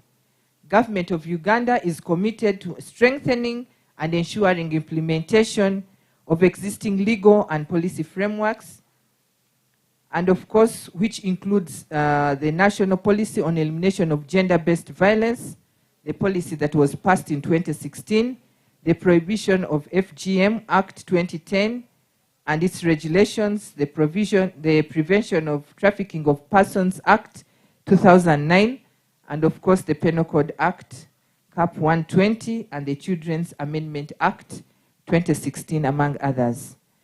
Ladies and gentlemen, as I conclude, I wish to sincerely thank UNFPA, that I have been always complaining that they always forget me, yet I am the Minister of Children.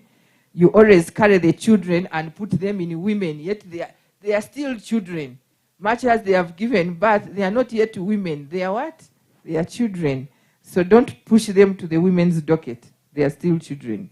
I want to thank you, UNFPA, and of course the Austrian Development Agency, for the continued collaboration with Ministry of Gender, Labour and Social Development in GBV prevention and response, and sexual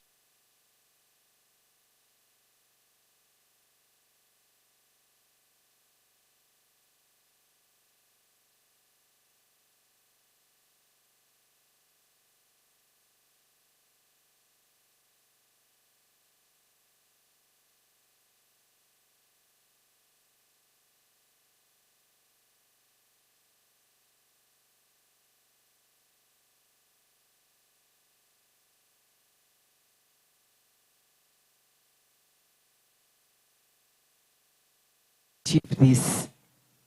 I pray that those who are going to take charge of this program, we come back even for the third phase. We shall only come back to the third phase if you perform properly in the what? In the second phase. So I want to thank you very much.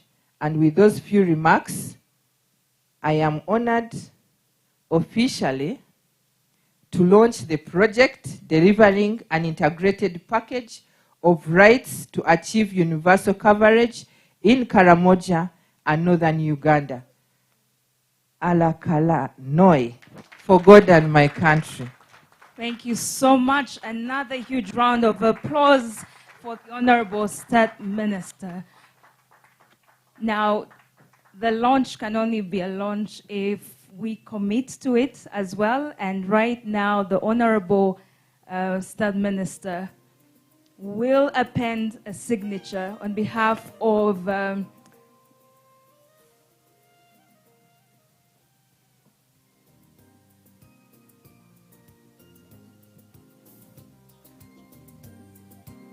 yes. She appends her signature on behalf of the government of Uganda, and she has officially declared it open. Before she leaves, I would love to call our development partner, led by the head of delegation for Austria, to come and officially commit to the phase 3. Yes. We're already way into. Thank you so much. So phase 2.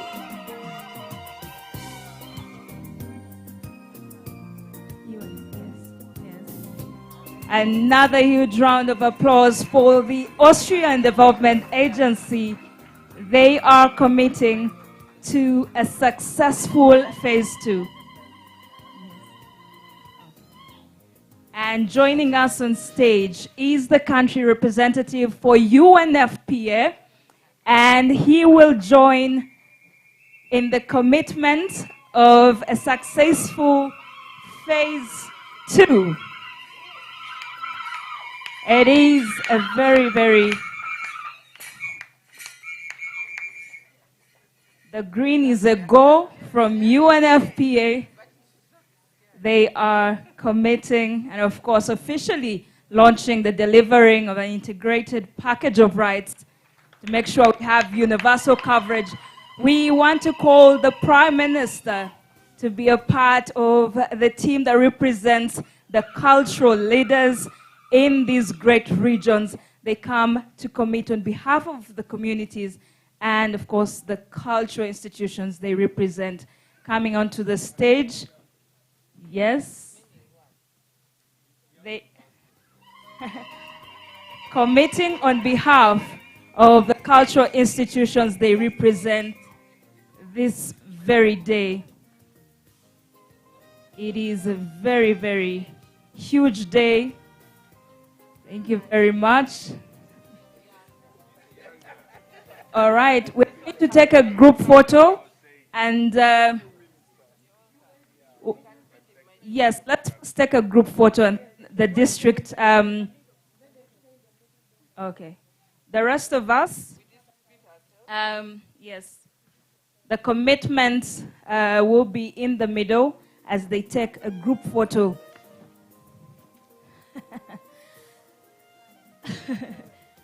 All right. So we have men and women. We'll do this second. I think the second. We can't.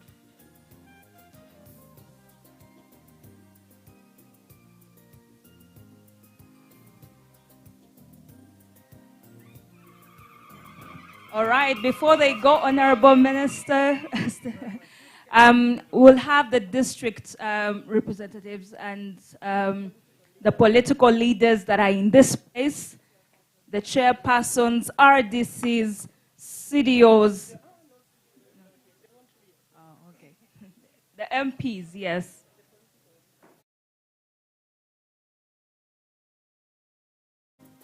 Joining in to commit.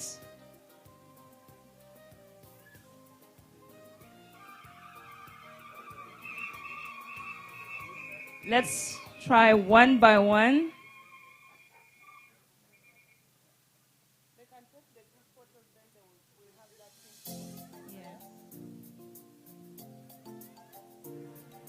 All right, we'll have a few representatives do it now, and then we take the group photo. All right. Yes. Members, the rest of us, let's join the group photo.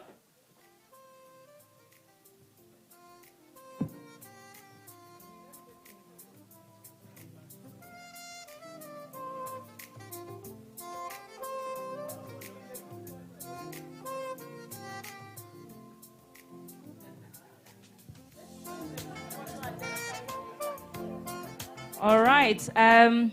We'll sign in just a bit. For now, let's take a group photo.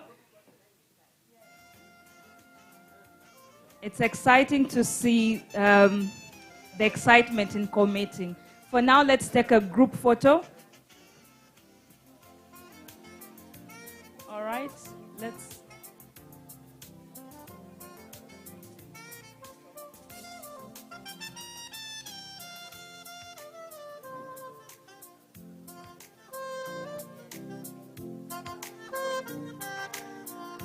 Smile for the camera here.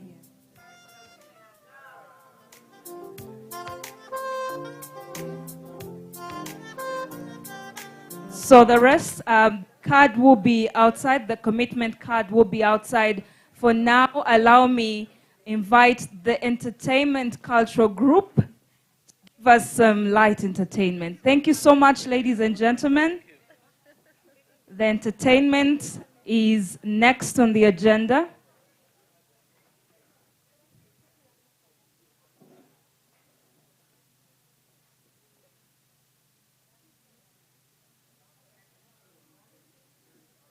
That is joining us online. Thank you so much. We hope you did sign online. You can append your signature with your profile and commit to being a part of this great cause.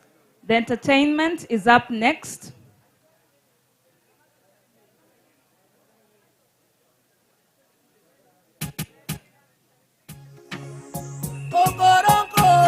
Who's gonna be Miss Culture?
Enapia ngarukanen, enapia ngachilom, enapia ngulin, enapia nyelwen.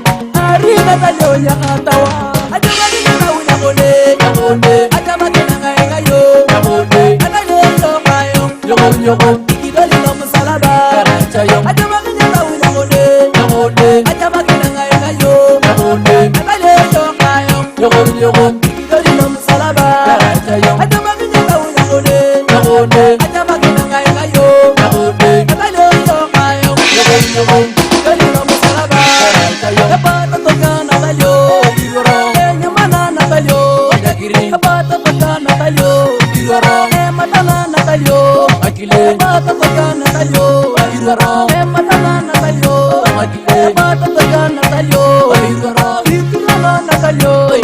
She wind up booty right to the left. Natalie come raise and shine. I'll be with you to the end of time.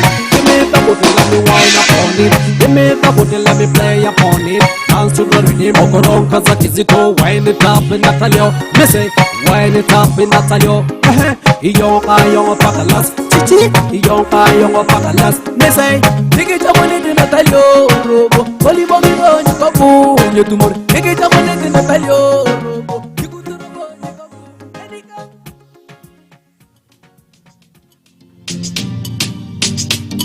Santos lo chatakere nyawi ayong.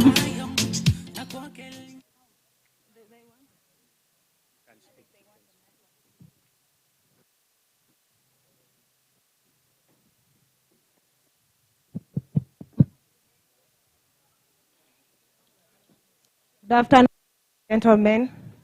All protocols observed. In front is Imagate Youth Group going to perform Naleyo, a romantic dance from the Tepeth people.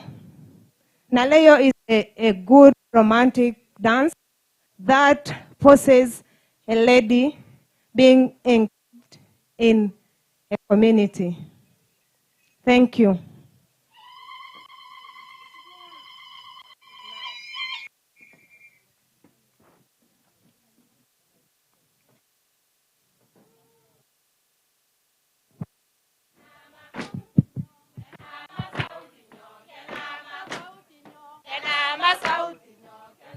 Masautinho, Masautinho, Masautinho,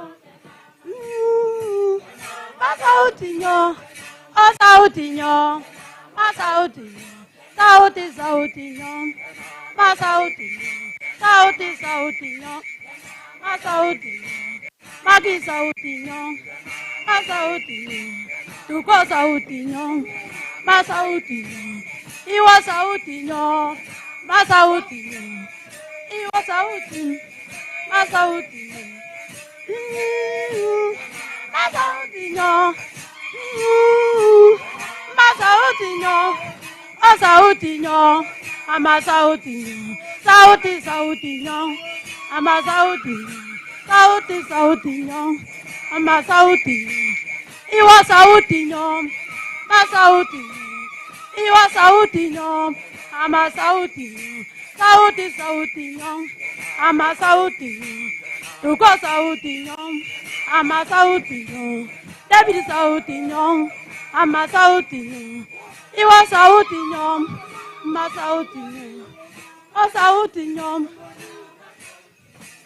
Masautinho, Masautinho.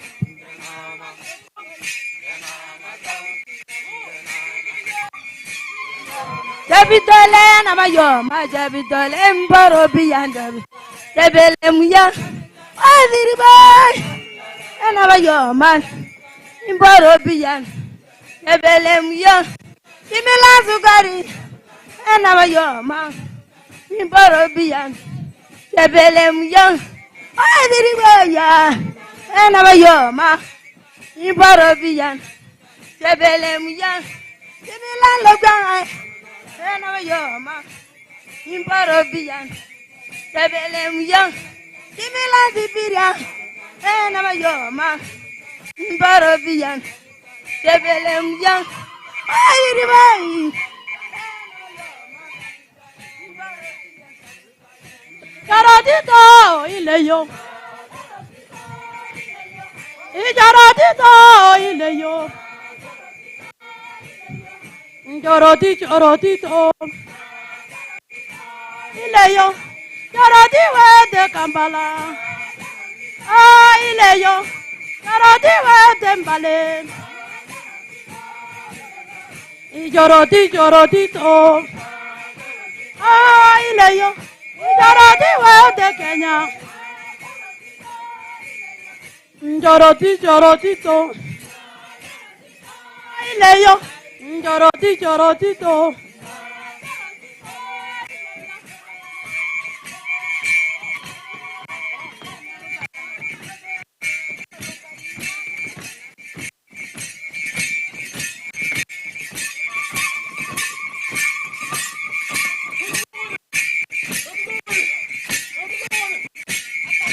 Adilo yamugaye, iodoro ziabe. Ilaita mara mugende baunu. Mugaye, katonga jawadoro ziabe. Adi mugende baun. Ikatonga jawadoro ziabe. Ikati mugende bauna. Ikatonga jawadoro ziabe. Ikati mugende baun. Tanga jawa doro japet. Ila tamara mugende pauno. Tanga jawa doro japet. Ikati mugende pauno. Ikatanga jawa doro japet. Harja. A huge round of applause. Yes. Awesome, great entertainment right there, powerful performance. Thank you so much for that. Ladies and gentlemen, you need to know who will be helping us implement this great program. And I want you to join with me when we are appreciating the following CSOs and NGOs that will be part of the implementing partners. Ladies and gentlemen, a huge round of applause for BRAC Uganda. Please stand up so we are able to see the team from BRAC that will be helping with the implementation stage of this program. We also have a team from Action Aid Uganda. A huge round of applause for the team. Thank you so much. We have the International Rescue Committee. If you're here, a huge round of applause. Yes, they will be helping implement this great program. We also have the Interreligious Council of Uganda. They will be part of the implementing partners, and we appreciate you. We also have Team Cow from Karamoja. If you're here and you represent this great team, please stand up, but also we want to really recognize you. Cow is in the back right there. Thank you so much. Now it is my pleasure to invite Kevin Wanjala Ouma to give the official administrative notice. Yes, he's making his way here. From myself and the team, it has been amazing. I can't wait to see you at phase 3.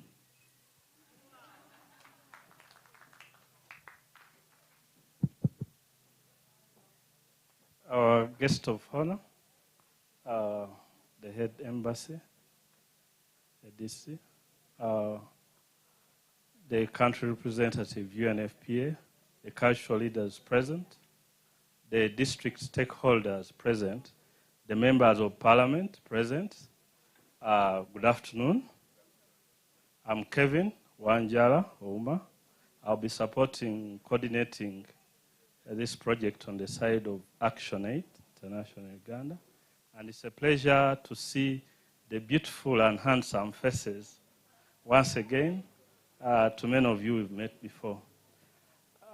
We have been handling the issue of logistics on behalf of the UNFPA, and it's my pleasure to announce to you that the logistics will be coming in as we walk out of this venue. Thank you very much. So I hope everyone has registered on the attendance list, and those who registered on the attendance list were guided on how to register on the mobile money payment form. We need to sort out that just to avoid disturbances, because after sending, it may be difficult to rectify. Thank you very much.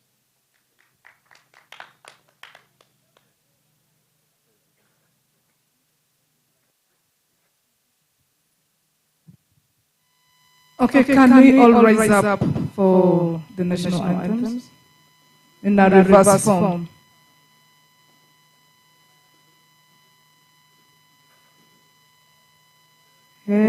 Mungu tamba ulinde Jumuiya Afrika Mashariki, tuwezeshe kuishi kwa amani, tutimize na malengo yetu.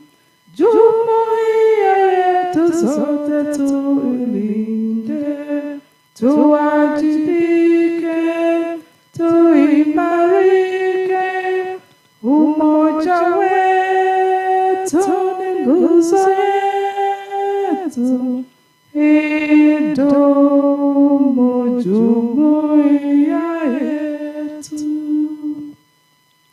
O Uganda, may God uphold thee. We lay our future in thy hand.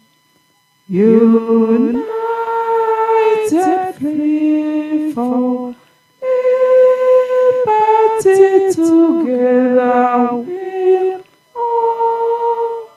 always stand.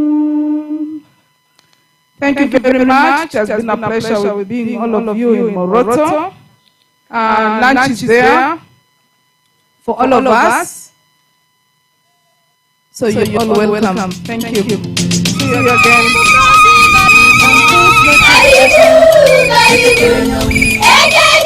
Ayong nakwakel nyakwanga nakori koda kwanaka nyanga pate kebuzen nyokitiri nya lokidor nyokimana lomoding baka chidake ngakile baka chidake nyamato. Ayong nakwakel nyakwanga nakori koda kwanaka nyanga pate kebuzen nyokitiri nya lokidor nyokimana lomoding baka chidake ngakile baka chidake nyamato. Toporok, toporok, toporok. Kibaba nyadwal. Kidongak, kidongak, kidongak. Kibaba nyabo. Kitadongak pane. Kitubulek pane. Kitudunak pane. Kiwala, kiwala. Kitadongak pane. Kitubulek pane. Kitudunak pane. Kiwala, kiwala. Na kuwani kebuzen. Na cherita kone. Mieke puro. Ilege maka nanginengina. Yiko kulibili. Iluko tujunika. Mizaku pane. Tanapaki na ngibolyo. Kisa kipa kipe. Pero lo harumulokam. Kisa kia kuwase pite. Kisa unanyepe. Kisa kiba kipere Pedalo halumu lokam Kisa kia kuwase pite Kitara unanyepe Toporok Toporok Toporok Toporok Kibaba nyadwal Kidongan Kidongan Kidongan Kibaba nyabo Kita dongat pane Itu bulat pane Kita dinat pane Kiwala kiwala Kita dongat pane Itu bulat pane Kita dinat pane Kiwala kiwala Ayong Nakwakel nakwanga Nakorikoda kwa nakang Nanyangapate kebuzen Yokithiri nyalo kidori Yokimanya lomodin Bwaka chidaki ngagile Bwaka chidaki nyamato Ayong Nakwakeli nyakwanga Nakori kuda kwa nekang Nanjanga pate kebuzen Yokithiri nyalo kidori Yokimanya lomodin Bwaka chidaki ngagile Bwaka chidaki nyamato Toporok Toporok Toporok Kibabanya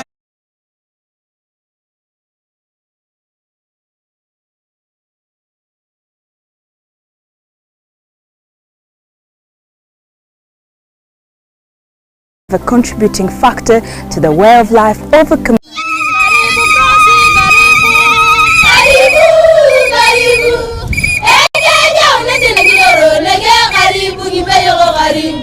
Culture and traditions are an integral part of any social norms, and these do have a contributing factor to the way of life of a community across the world. That is no different from Nakiloro, the place where I'm at. It is in Moroto, in Uganda, in the Karamoja sub-region.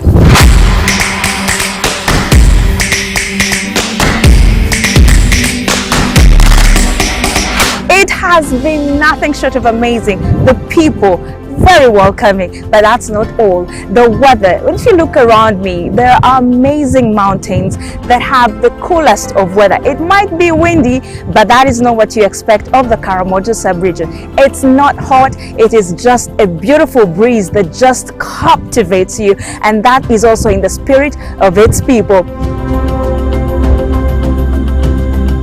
I am a part of the MCI media team that is here documenting a project phase launch between UNFPA and the Austrian Development Agency. This is phase 2, and the theme this year is making sure they deliver on the integrated rights that are going to help achieve the universal coverage of not just Karamoja but the northern region. The main objective of this project is to consolidate the gains from the previous phase of the project, so then we make some sustainable change in the communities that we are supporting. A major thing that we are looking forward to in this program is access to justice for survivors of sexual and gender-based violence. We realized from the last phase that when we implemented the SGBV special court sessions, we were able to really expedite the access to justice for survivors of sexual and gender-based violence. So we are looking forward really to scale up that in this project so that many survivors of sexual and gender-based violence are able to receive justice. And this particular project will make sure that all these social norms are encouraged, and those that do not work for the people perhaps are alleviated. Ajamutubula